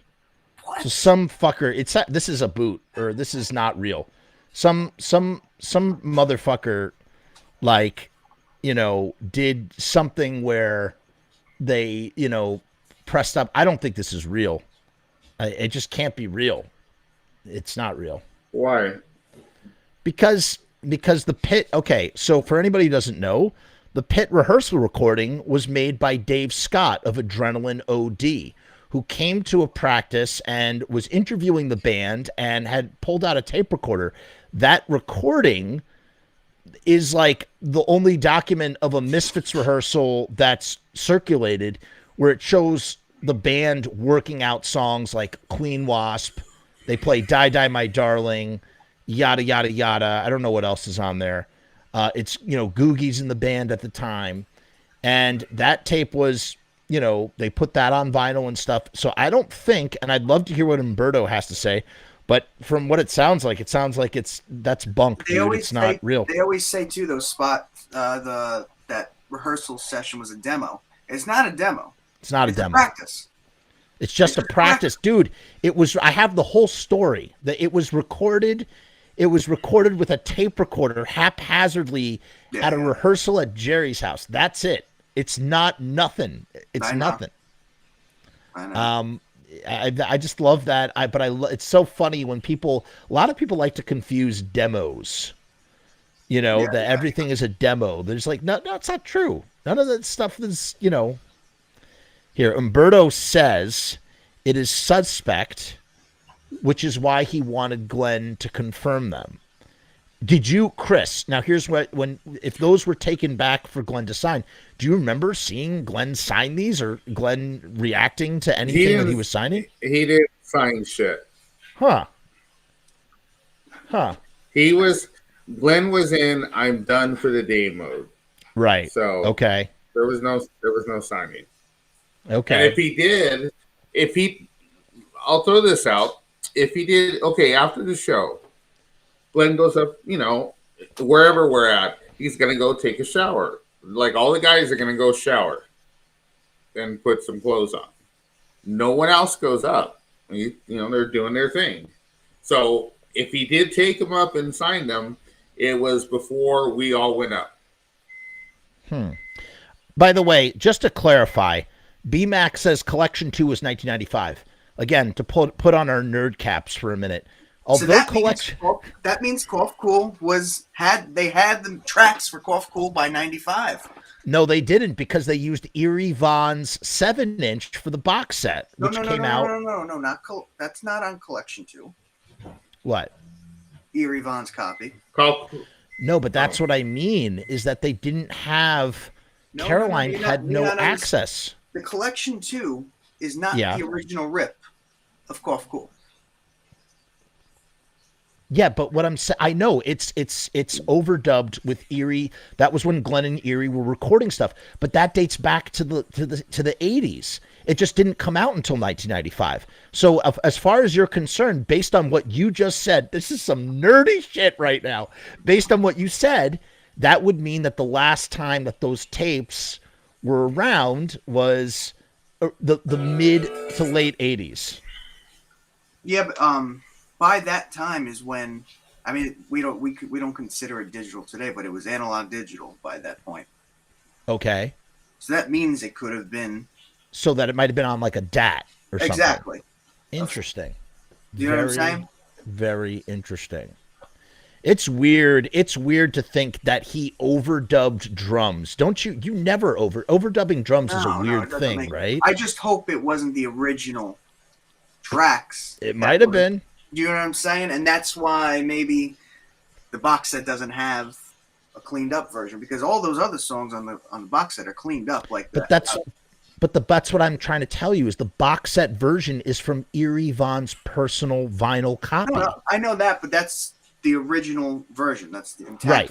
So that means that someone does have the raw takes, the raw tracks. Listen, bottom line, yes, you might be right. The raw tracks might exist in some digital form. Bottom line, if we have the fact that stuff like Marble Index has surfaced and stuff like that, you have to have faith that somewhere out there, the studio version of Harpies in the Night might still exist. It's just amazing to me that no interviewer has thought to ask Glenn in any kind of interview, in any kind of way, in 30-something years of interviews, dude, were there any other songs recorded during the Cough Cool sessions?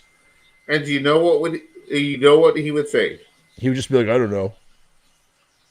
Or no. Yeah, no.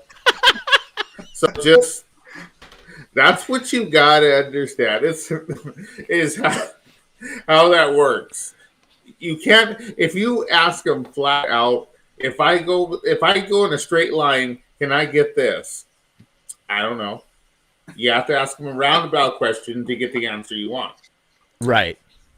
Here's an example. Here's an example I gave. You know, I don't answer questions that I'm not supposed to answer. Right. I'll give you this example of general how things work. If I want Chinese food for lunch, I will go over and say, oh my God, I am so tired of Chinese food right now. I had it last night for dinner. I ate the rest of it for breakfast. I'm just done. And then my answer that I'll get is, hey, well, let's go ahead and order some food. You know what? I want Chinese. Then I get my Chinese. It's just it's all about reverse psychology. Reverse psychology. Mm-hmm. Alberto's asking, okay, Alberto wants to know. See how that works? The Al and the the Al and the he's dying to know if A, how much did this guy pay for these tapes, and B, he wants to know more about this girl Kate and who she is. We do know that she has passed away. Kate has passed away. So she's no longer with us. But if Umberto is out there, could you please verify? Yes, the box set of Cough Cool is from a 7-inch. Yes, we know this. That we were just talking about that. So, you know, these are mysteries. There's always mysteries to be solved and left unsolved in this realm. Chris, what other minutia do you have for us? Is there any other minutia from Danzig Sings Elvis? How were the shows received from the band? As the band was stoked about how the audience was receiving the show and whatnot. They loved it. I mean, I'll give you a Jesse quote. I've been a fan of Jesse's for like 5 or 6 years. Actually, longer than that. Since Halloween 2, since Rob Zombie's Halloween 2. So who was he in? Who was he in that? Years. Who was he in that? He was the band Captain Clegg and the Night Creatures. Oh, right. Yes, you told me Captain Clegg is the British version, because you right. Just Hammer to clarify horror. For you, yeah, and Night Creatures is the American title for that same movie. Right. So right, which has Robby. That has the Four Horsemen. Oh, okay. The Four Horsemen. Also, thing. Yeah. Yes, that's where that comes from. Also, just FYI, he's also Banjo and Sullivan from Devil's Rejects. Remember, they came out with a CD of Banjo and Sullivan's greatest hits to tie in with the movie. Remember the band that was in Devil's Rejects? The old man and Brian Hussein and all that shit? Right, well, right. Jesse Dayton was Banjo and Sullivan, the CD. Gotcha. That's who he is. He was great guitar player. I said this before. You know, Tommy Victor is great for metal stuff and whatnot, but this guy, I think he was exactly what was needed for that. Exactly. Jesse has the presence. He has the playing style. like he was out there. You needed that sort of that rockabilly feel, like someone to get out there and play guitar in that style and hold the stage in that way. And he's a front man. He does it. Tommy doesn't do that. And Tommy's a great guitar player, but he definitely doesn't bring anything to the show as far as presence is concerned, if you know what I mean. So I don't mean that derogatory. No, Jesse's fantastic. He does his role. You know, and the piano player. It's kind of like yeah, absolutely. And I'll tell you this. Jesse said this after the show. If you want to do epic shit, you got to do stuff with epic people. You can't be epic with a bunch of mediocre motherfuckers. I could feel that. Ask Chris, is Glenn considering doing more shows and possibly maybe some East Coast states, New York City, New Jersey, yada yada yada? It's not a question of wanting to do more shows. Like he's down to do more. We just cannot find venues. What he wants. We need old venues that have that feel, and we can't find them. Theater. And they also have to seat enough. King's Theater. There's a problem with East Coast. Getting there. Yeah. It's too expensive to fly now, and it doesn't make sense money-wise. And that's the same thing with Death Rider. We need 400 seats. We can't get 400-seat theaters. That's holding us up. 400 minimum, maybe 350. We're not getting those. We're getting 110, 120 seats. Not enough. Not worth it. You know me, Jeff. Money is always fucking first. Yeah. Money is before art. And I'm an artist. I vehemently disagree with that notion, but yes, that's why your ass is poor. We can do this all day long. I'm unemployed. I love you. I'm unemployed. I'm unemployed, damn it. It's always about money first. But yeah, that's why. So yes, to answer the question without being Jeff fucking around, yes. There may be more shows, want to do more shows. It's finding the venues that could house the type of show that this needs to go in. And that is a problem. Right. I'd imagine it would mostly have to be hotel rooms, like ballrooms like that. I mean, it's not... You know what I mean? Absolutely. The thing, why this was so easy, obviously, because, you know, it's the Roosevelt Hotel has like the whole thing the whole built vibe into it. So let's put it this way. He's not going to want to do it in the Sheraton. Yeah, absolutely. You know, and so, yeah, because I've been looking around Phoenix. I've been calling everybody I know that's actually lived there and actually seen Phoenix since I don't leave my house. And nothing. It's crazy. So it's, you know, he wants an old building. So you can think of an old building, throw it at me, and I'll see if the numbers make sense. But it's got to be an old place. It can't be anything modern. Or he won't. It doesn't matter if they have the greatest Art Deco ballroom ever. He ain't gonna think about it. I'm glad he held on to those lights. What'd you think of the lights, Robbie? Oh, those were phenomenal. I saw we were when we were at In-N-Out Burger. We saw Bruce in his car taking like one by one. He was looking to get a burger, and he was taking them one by one, fucking driving it down. Wow. I guess he couldn't get them all in one car. Parmy likes your music, Robbie. Thank you, Parmy. I appreciate that. Ballad asks, do you think Glenn will do some shows in the South, potentially Louisiana, Texas, Arkansas, Oklahoma? We know that's where Ballad is based, and everybody wants a show, man. I get it. Everybody wants a show. I would too, man. I would too. Same thing, Ballad A. If you could think of any theaters that have that vibe and they're old, either theaters or old hotels, anything that was built in the 20s through the 40s, then hit me up and let me know. Texas is especially a possibility. So, hit me up. The Chance Theater. I'm telling you, man, the you know what's really great? The King's Theater in Brooklyn is an old-timey, just a gorgeous theater. Google that. Anybody out there, Google that. It's friggin' phenom. Truly phenomenal. David Jackson saying everybody's coming up trying to troubleshoot where that shit go. where he should do next. You know, I listen, I don't know if Chris will confirm this or not. He probably won't, and I won't press him for it. But I only hope that it was recorded for some sort of posterity. I hope that the recording. Oh, Chris says it's not recorded. Damn. Because I gotta tell you, ever be a live show. Because I gotta tell you something.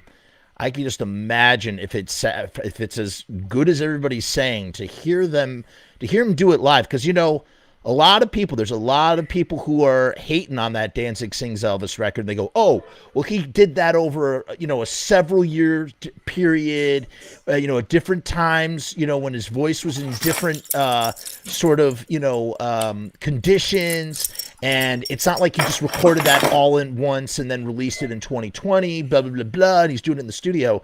I think doing it live puts all that to sort of rest. Would you agree, Robby, in that level? I mean, yeah. I mean, it makes it special. I know that sounds kind of inclusive, you know, like elitist, like, but it makes it special that we saw the show and that's it. You know what I mean? No, but I just mean the caliber. No, absolutely. Of the voice. Sense. Absolutely. Yeah. It makes sense. The caliber, let's put it this way. I've been in the studio with him doing the songs, you know, when I was like bitching, moaning, and complaining that I wanted CC Rider, and he did it for me. And then he doesn't put it on the record, I think specifically because he knows how much I wanted it. But then I moved to Arizona, and I've been gone for 2 years. So I got CC Rider live. I think that all ties in together because I know him so well. But I've heard all that. I don't like Elvis. I'm not an Elvis person. I'm a Beatles guy. I don't like Elvis, and I barely respect him. He's an entertainer, not a musician. I got to tell you, I'll be honest. I would have imagined that Chris was an Elvis guy and not a Beatles guy. And when he said that he was a Beatles guy, it really did make me warm up to him significantly, because I got to tell you, no, I'm super serious though. Like, you know, when you hear, there's so many people out there they're like, it's like so popular to hate the Beatles. Oh, the Beatles, they're just drinking. It's like, shut the fuck up. Let me ask you a question. I've never heard that. Oh so my God, it's prevalent too, because I don't listen to people, and people don't have to tell me shit that I don't like, because they think that I'm mean. I'm gonna beat them up. It's like, dude, I'm 50. I don't do that shit anymore. Steve is in the chat right now. He says, "Ask Chris about the great dinner Glenn took us for." Steve, do you want to just pop in and just say hello real quick? You should. If you're here, we'd love to ask you some questions, Steve. I don't know if Steve will do it. I don't want to put him on the spot. We'll tell him together, because that dinner. Yeah. The dinner was, and I don't know, because, you know, we go to dinner a lot, but that dinner was, and I think it's because the excitement for the show and everything else, but it was so good. It was so freaking good. I don't know. Is Steve going to pop on? Because if not, then I'll continue to tell the story. No, keep telling the story. Hold on. I'll wait. No. Keep telling the story. Keep telling the story. Hold on a second. We went to our favorite restaurant, and Japanese yakitori. So we always go. We get, you know, skewers and all that. Everybody orders. It was basically, it was the band and Dougie and Gypsy and myself. Don't think I'm forgetting anybody. And no, we went. They always make us a table. They've known Glenn for since the 90s. So we go, and everybody can order whatever they want. You know, on top of that, Glenn will say, "Hey, do you feel like this? You feel like that?" And he'll tell you what it is if you don't know, and he'll break it all down in Japanese and then in English. So it's not, dinner is always not just dinner. Dinner is also Japanese lessons. Is he? He's a real foodie. He's a foodie. No, I wouldn't say he's a foodie. He's a Japanese enthusiast. Gotcha. He's an Asian enthusiast. Gotcha. So he'll break it all down. Plus, when you've been going there for 30 years, you know the menu like nobody's business. So he breaks it all down, and you know, they start bringing the food, and we go at it, and it's so good.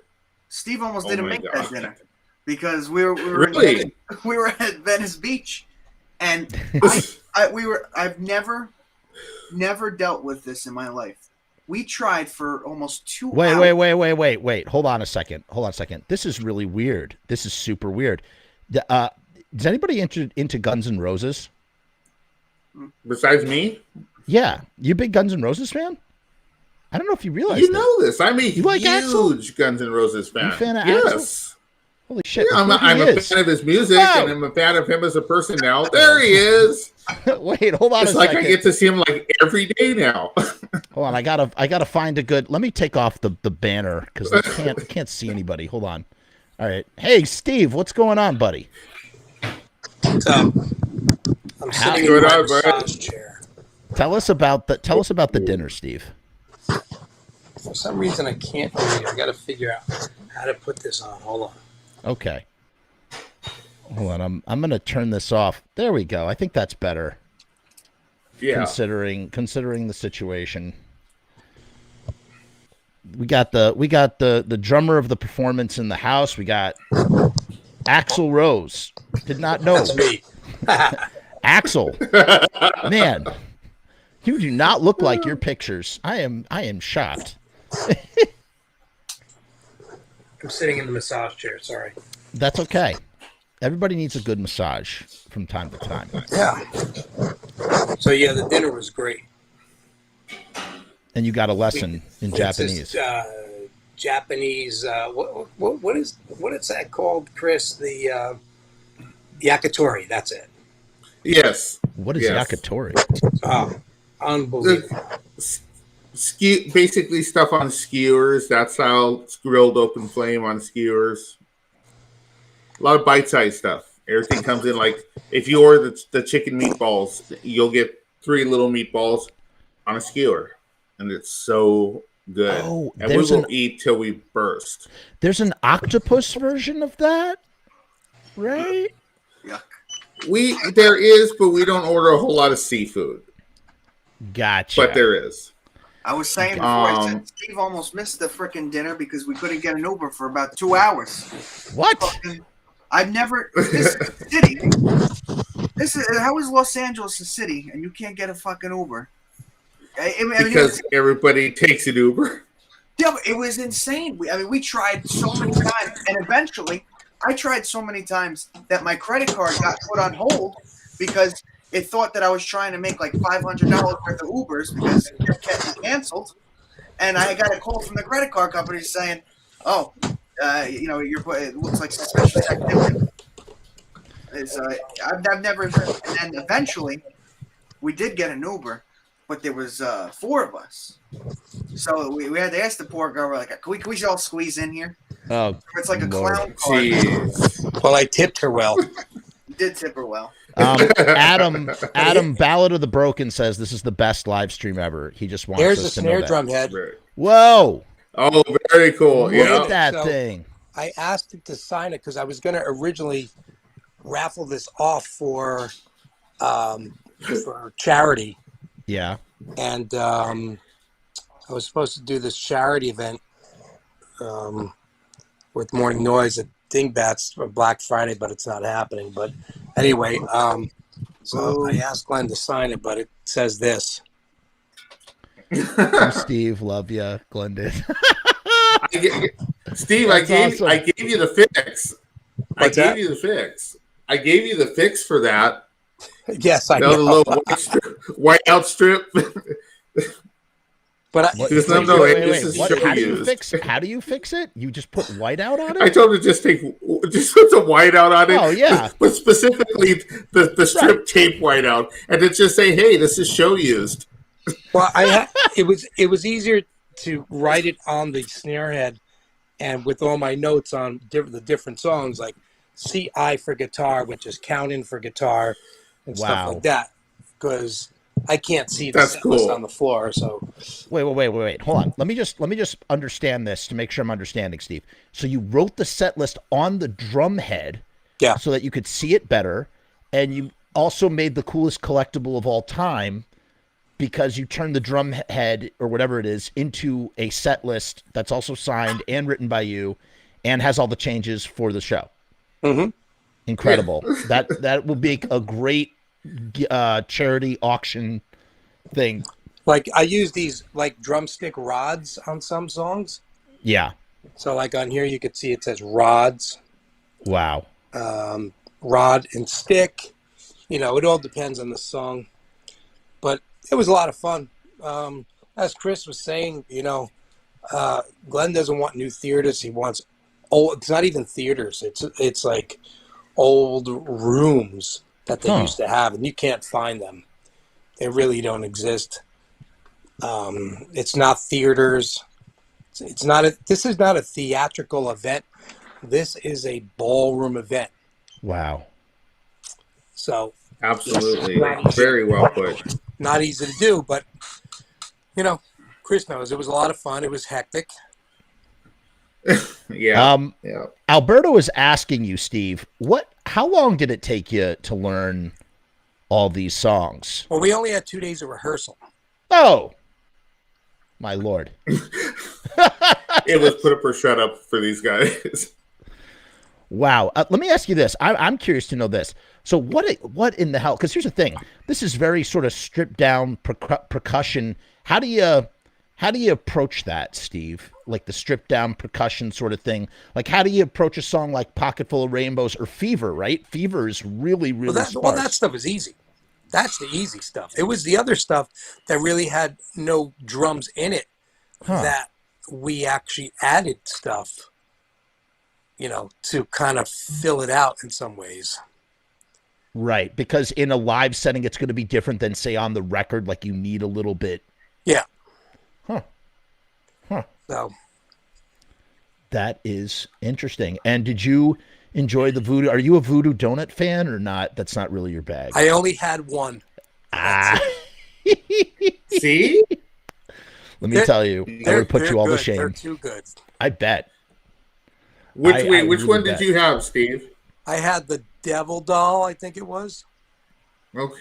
I stuck to with the chocolate donut with the pentagram. I forgot what it's called. I didn't do that one. I did the Devil Doll. I kept simple.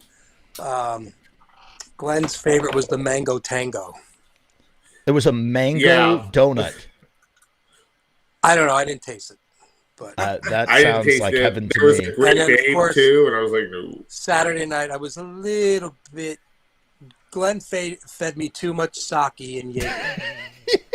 Yes. Glenn loves that sake. So Saturday, because I was with Danny Inks. I had probably about 6. Who is this person? She's a friend of ours. She's a waitress over at the Rainbow Bar and Grill.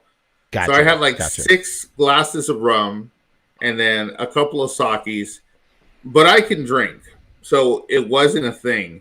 Was that Friday night after dinner? No, that was Saturday. I was Saturday at the party, and on the show. And so Russ thought I was drunk. He's like, Chris is lit. So Sunday, I drank 1 drink, and that was it. And I had those waters all night. Russ kept coming up to me and grabbing the can of water and looking at it. What is this? It's water. And he'd read it. Okay. Come back half hour later. What are you drinking?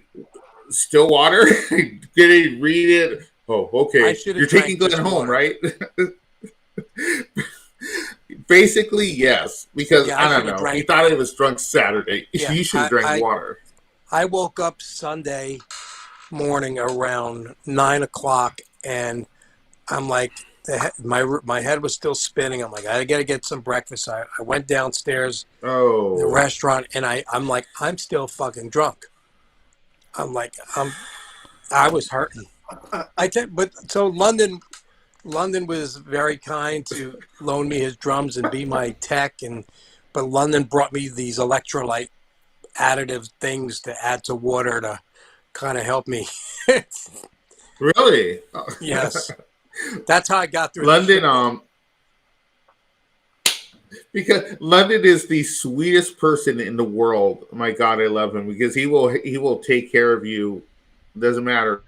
He's there. I gotta just tell like you, Steve. I really like his new band. I picked up that 7-inch as a Christian Death fan. He's in a band with the dudes from Rick Agnew from Adolescence and DI and Christian Death, and James McGreedy, also from Christian Death, the original lineup. I have no idea. Well, you should check it out. It's really great. It's like California death rock, inspired. They're called Symbolism. Yeah. That band. Okay, wow. Yeah. There's so many. I will one last shout out for London really quick. My drum head that I got signed by the band, London brought me that drum head. Oh, so that was very kind of him to do. This was London's drum head from his drum, so I sent him via Amazon a new snare drum he had so he could replace his drum. But again, what would have been auctioned off will now hang up on the wall. Oh, what a shame! What a shame! Yeah. What a bummer! What a bad predicament. That tricky Glenn writing your name on that. Okay, I'm being asked to ask Steve, what was Glenn giving you shit about on stage? Giving you shit about on stage. What was he giving me? Was he breaking your balls? It's because some girl said I love dick, and then he said, "Oh, you could see Steve after the show." Oh, shots fired! Shots fired! That's the question. Oh, ooh! Oh God! He zinged it. He zinged it. He's my buddy. Listen, you Jersey, all you Jersey guys, all you do is break balls. That's what you do. It's just all about the ball breaking, Bergen County ball busting, the triple B. That's what it is. That's right. Hey, Steve, do you think you could tell the Russ story and do it justice? Which one? The steak story. The what? From dinner. The steak story from dinner. Oh. Where Russ was choking on the steak. Oh my God. Not Russ, Dougie. Speaking of Glenn breaking balls. Dougie was choking on steak, but Glenn was eating steak, but Glenn didn't want to stop eating, so he just looked over at somebody and says, "I think he's choking and dying. Somebody should go help him." Oh my God. Still I eating. was crying. It was so good. Like, he didn't get up, he didn't freak out. He's just like, "Hey, by the way." Wow. He's probably on his phone looking for a backup tour manager just in case. What's that, Steve? Ooh, let's see the shirts. Let's see. Yeah, you turn it. No, go back to the horizontal. That's good. The vertical. Oh, look at that. Danzig Sings Elvis, Elvis, Elvis, Elvis, Elvis. I like it. Yeah. That's nice. I like that font. Fits with the whole old school style. You know what I mean? Chris, and they still screwed up my order. Still? Yep. What do you need still? I don't know. I have a triple X. I don't. I'll call you. Okay. I'll make him fuck it up. Oh my But Lord. then, my God. Glenn gave me a whole bag of Misfits stuff here. Oh, Steve's busting out the goodies. Let's see. The sweatshirt. Misfits sweatshirt. What the hell? This is the original Misfits stuff. Yeah. Yeah. Oh, I didn't. In fact, I didn't even open the bag. Here we go. You got one of those Frumess Aftershock t-shirts? I think so. Yeah. Yeah, I like that one. Wow, yeah, look that's at that. That's a cool shirt. Oh. Actually, I think I wore that to dinner. Oh, here we go. This is this is Vegas. Oh, nice. That's cool. Oh shit. Oh yeah, he gave me. Oh wait, there's another one here. I didn't even open this. What? God damn it! I don't have a Vegas shirt. I got to tell you, I think the best piece of merch he's put out, or they put out in many, many years, was those MSG shirts with the pumpkin, the Madison Square Garden shirt with the Halloween pumpkin. Just phenomenal. That's I have one of those because I was like, I have to have this. It's just so great. Remember, Truly. remember the old ones, the old pumpkin Halloween ones from shoot, I don't even know what year now. Was this before 2007? Okay, so this is just when Glenn is on the shirt, because Glenn wouldn't put Jerry on the shirt and Jerry wouldn't put Glenn. So you have these weird gaps in the Halloween EP. It would be like, you know what I'm talking about, right? Yeah, no, this is the one. This is just it's just a Misfits shirt, Misfits Halloween and the pumpkin. Oh, I don't think I've ever seen that. Yeah, it was released around like maybe about 2005 or 7, somewhere around there. But we're at WonderCon. I wore it, and he's like, "I don't even have one of those. Those are cool." This is my favorite. I don't know. They didn't send them the shirts yet. Which one is that? Oh, Robby? that's cool. That's from Danzig 7. It was from the. That's the Danzig 7 shirt. Yeah. Oh wow! Look at that. That's cool. That is really cool. You don't see merch from that era too I like often. sleeve prints. You know what I mean? That it's on this. Yeah. Yeah, I'm all over that. I got the long sleeve black. One of the long sleeve black fan club shirt that says Danzig Fan Club on the arm right here, and it's got the skull from Danzig 5. Yeah, you know which one. That one's that's one really cool shirt I kept. Steve, I'm curious to know what for you in the set for Elvis. What were the highlight songs? What were the songs that apparently, the crowd was going wild on Saturday night? Like, what were the songs that you really felt the energy, kick back from the crowd for you?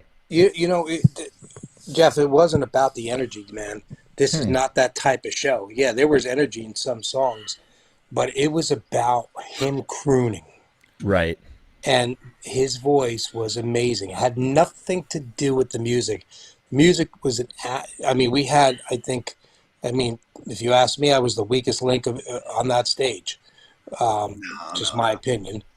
But you had two amazing players up there, Ronnie King and Jesse Dayton, and of course Glenn. And we were there to back up Glenn, right? It was different. And it wasn't about the energy. It was about him crooning.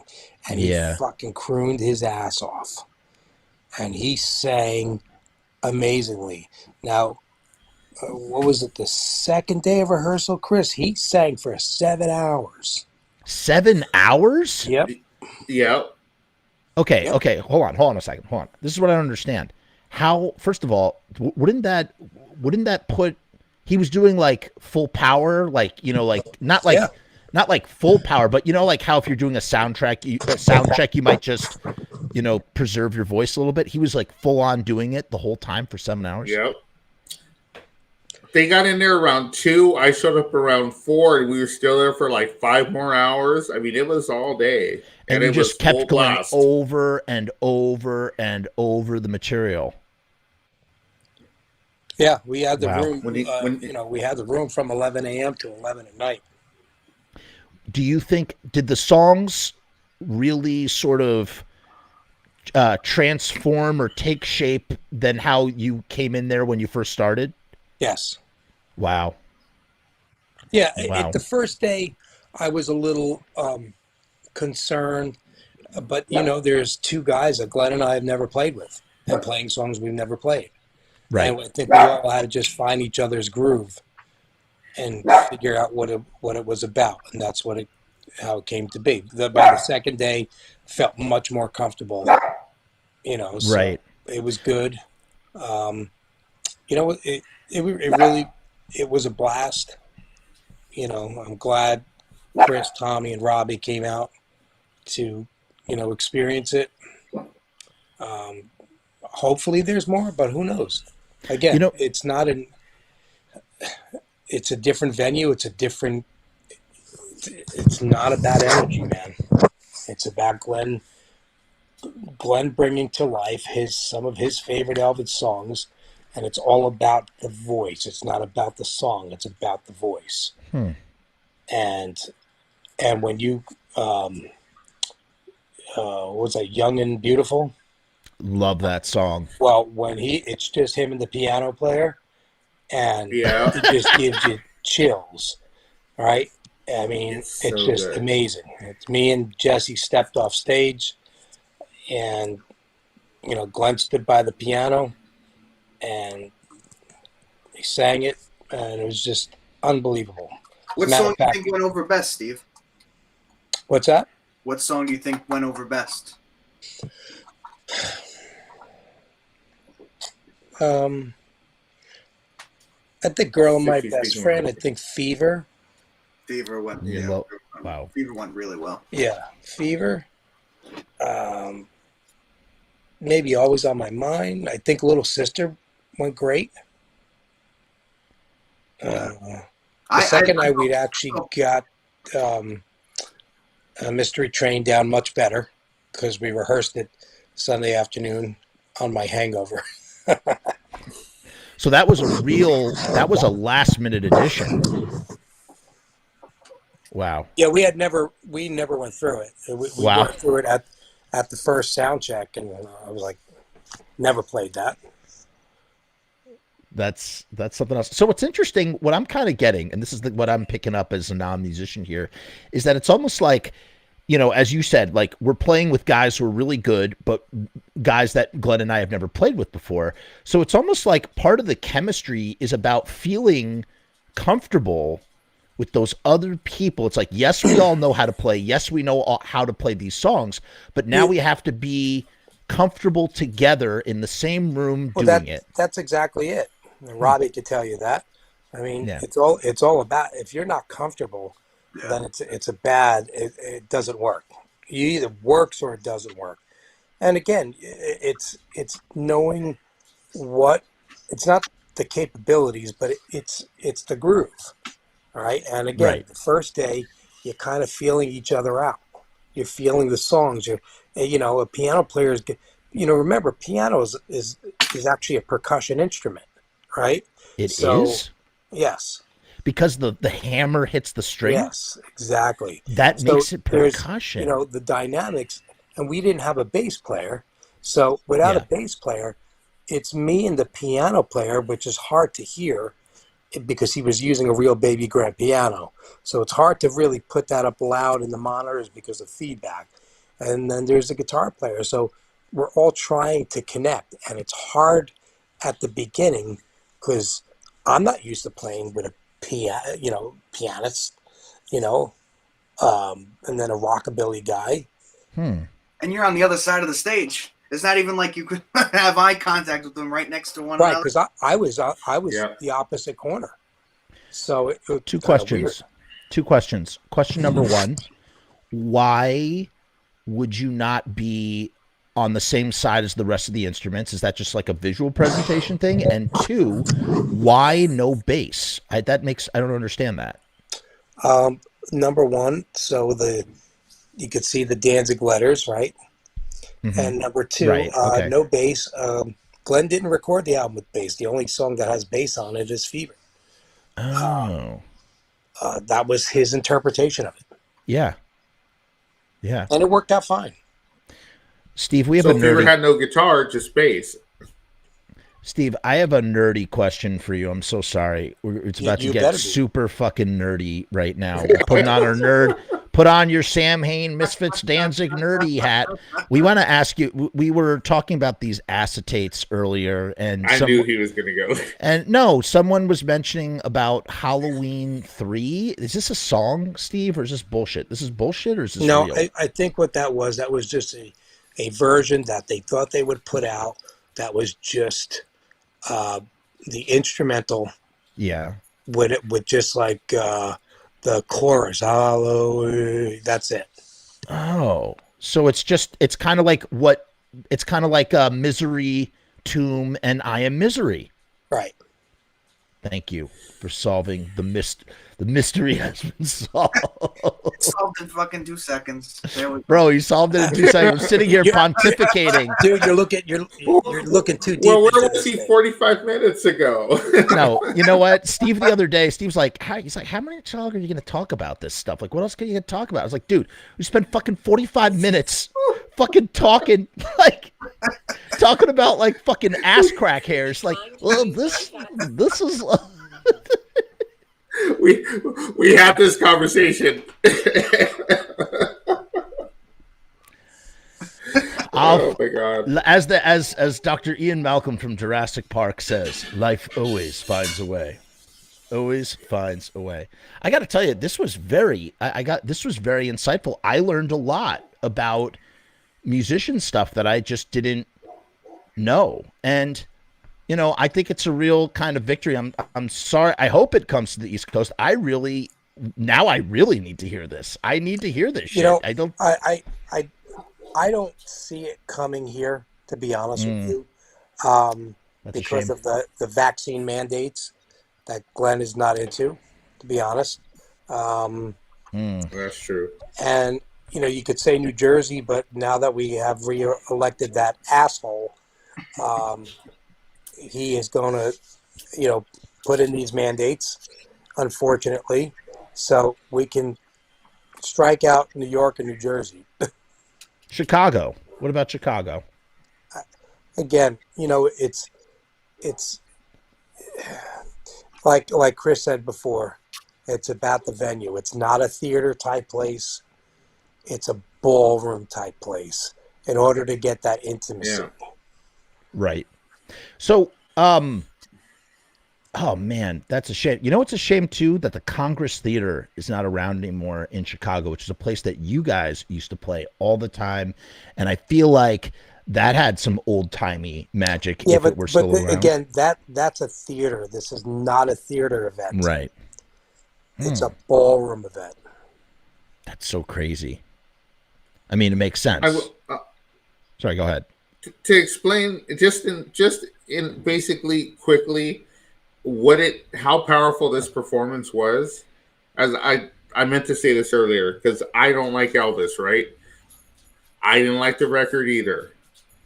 But Saturday, I was sitting there at the table watching the show, and I was instantly, and I think I told you this, you know, when you're sitting there on a weekend and you're at home and you're playing music and you're having a drink and you're just completely vibing on whatever song you're playing or whatever, and you're just into it. That was me for an hour.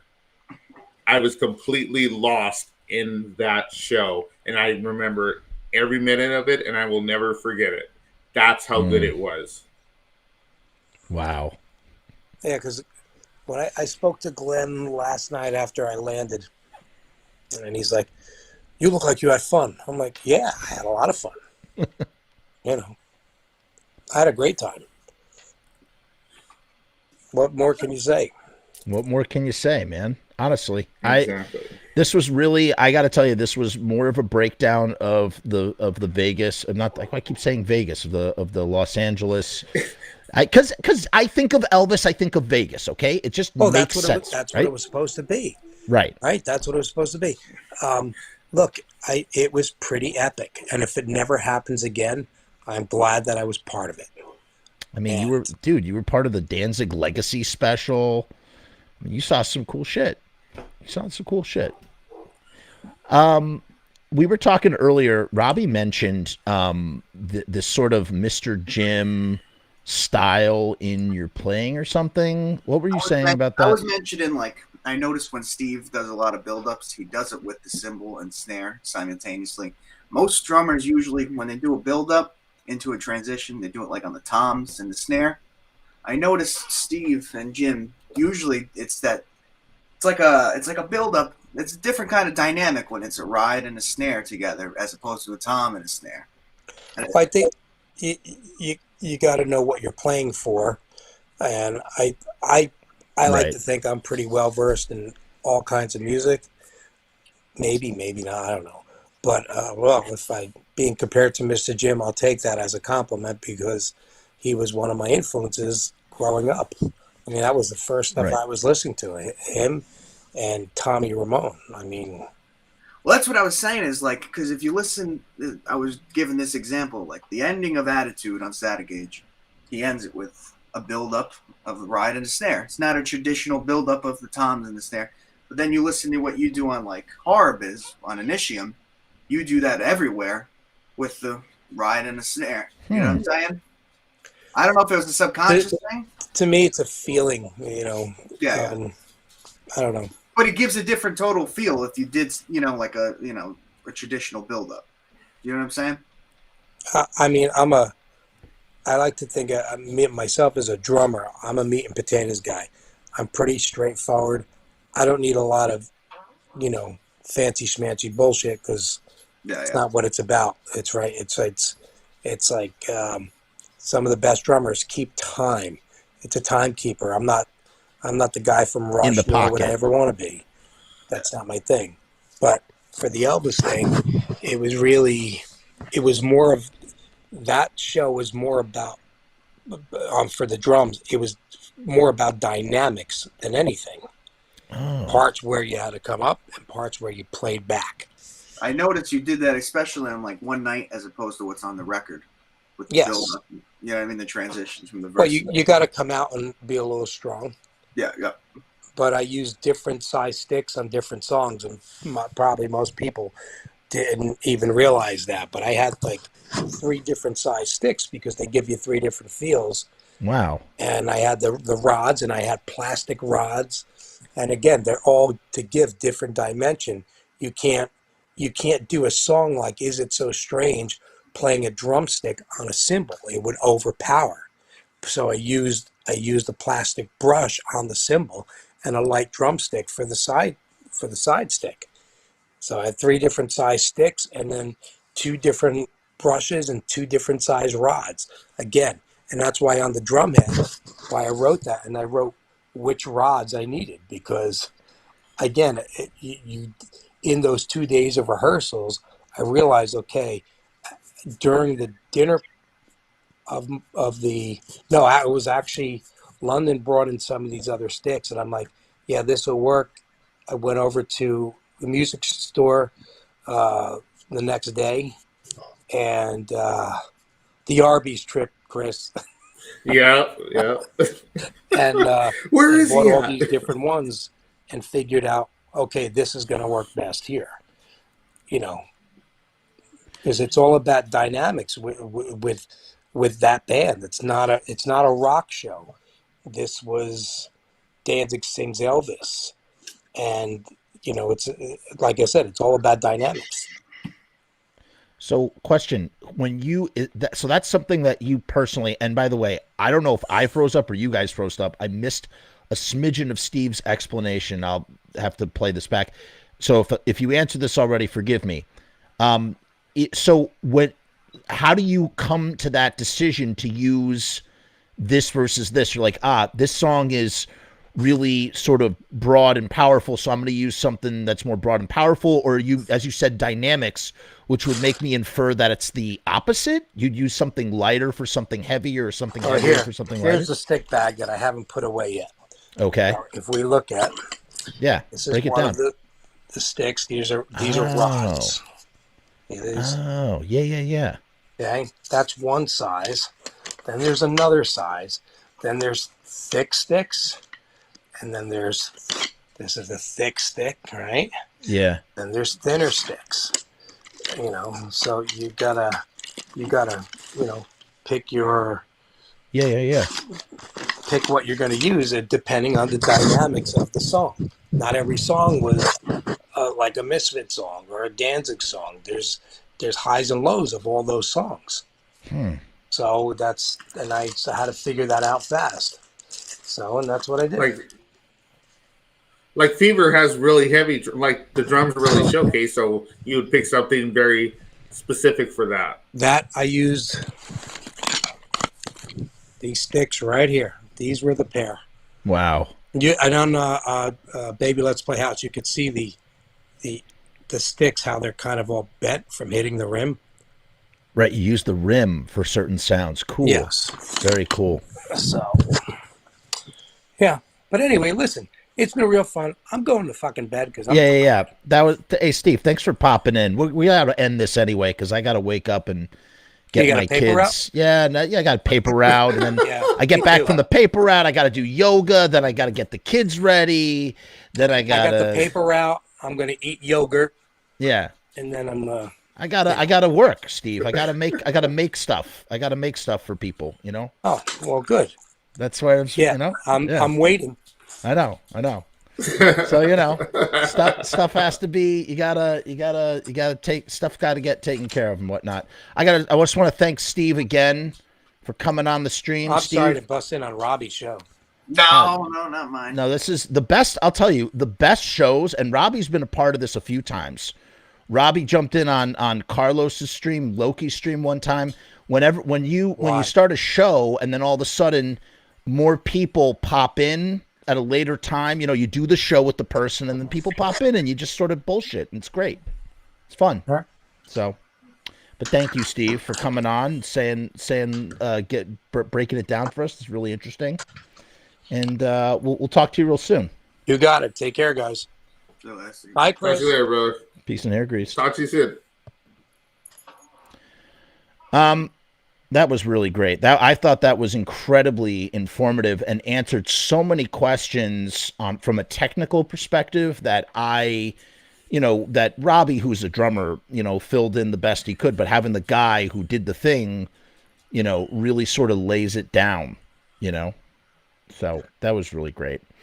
But I really want to thank both Robby and Chris for, coming on and all of us just hanging out and chit chatting. I love it when a show goes like this. It's just great. It really is. Fun. Tomorrow night, Chris and I are going to be back at the grind with our other show that we do on this channel, Sinful Celluloid, which is Chris's show. It's on my channel. A Scorsese fucking episode, like I asked you. Yeah, he wants a Scorsese episode, Chris. That's right. Okay. I'll do Let it. me get I'm back down. home so I have my tools because I'm in here in LA for another 2 weeks. Right. And we'll do it. Yeah, that would be a lot. We'll do it next month. Okay. Yeah, that's good. That sounds good. And feel free to hit me up and harp on me if I drop the ball. No, we're gonna do it. I'll keep on him. I'll light a fire under his ass. Make sure it gets done. No, we really will. And so join us tomorrow night for horror soundtracks. Chris has got a channel. He's got the Sinful Celluloid channel. So go make sure you subscribe to that. Robby, go follow Robby on Instagram and Facebook. Remember, Robby and I are a part of this show, the spectacular that's happening. It's happening this Saturday at the Lodi VFW. Rue Morgue is going to be there in the flesh as well. We got Voice of Doom, John of Doom, the Johns of Doom. They're going to be playing. We got Tony and his Secret Subway. You got moi. I'm the MC. I'm going to be doing raffle shit. It's going to be a lot of fun. What else can I say that hasn't been said? Oh, please, if this is your first time to the channel, make sure to like, share, and most of all, subscribe to my channel. Like this video, check out the Patreon, all of it, really, because this is what I kind of do for a living right now, and I want to keep it going. So, but tonight was a fun, really, really fun episode. I really enjoyed it, truly. So, I just followed Robby Bloodshed on Instagram right now. Perfect. So make sure you go do that. Go do that. You follow Chris, follow everybody. We're gonna do all that. I just want to thank you all so much for tuning in. So, guys. Hey, you two hang out for 1 second. I'm just going to do my Patreon spiel, okay? So sit tight. It's about 3 minutes. Guys, we have a wonderful way. Guys, how do we say goodbye on this show? We say... Peace and hair grease. Peace and hair. Hey guys, what's going on? It's Jeff. So I've decided to make a Patreon. What is Patreon? I don't know how to define a Patreon. Let me look it up.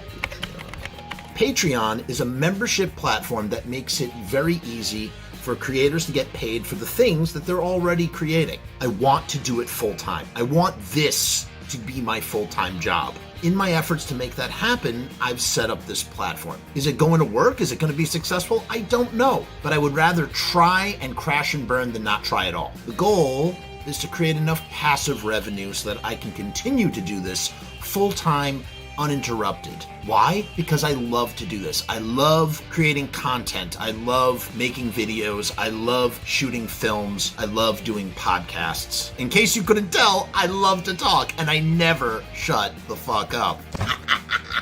So right now, I've kept the Patreon incredibly simple. There's 2 tiers, and that may change in the future. The Murdergram is a simple way to extend support for all of the hours and hours of free content on the channel for nothing more than $1.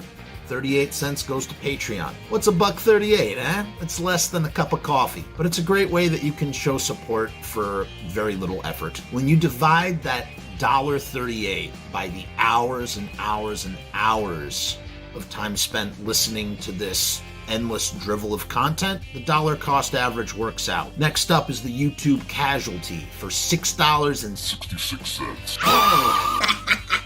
The YouTube Casualty is loaded to the gills. Enjoy the archive ad-free, as well as ad-free early access to special docu-style podcast videos, music reaction commentaries, and the like, a month before they drop on YouTube, loaded with ads, I might add. You're also going to get exclusive content and behind-the-scenes content that is not available on YouTube or anywhere else. So you get to peek behind the veil. And believe me, there's a couple of choice pieces.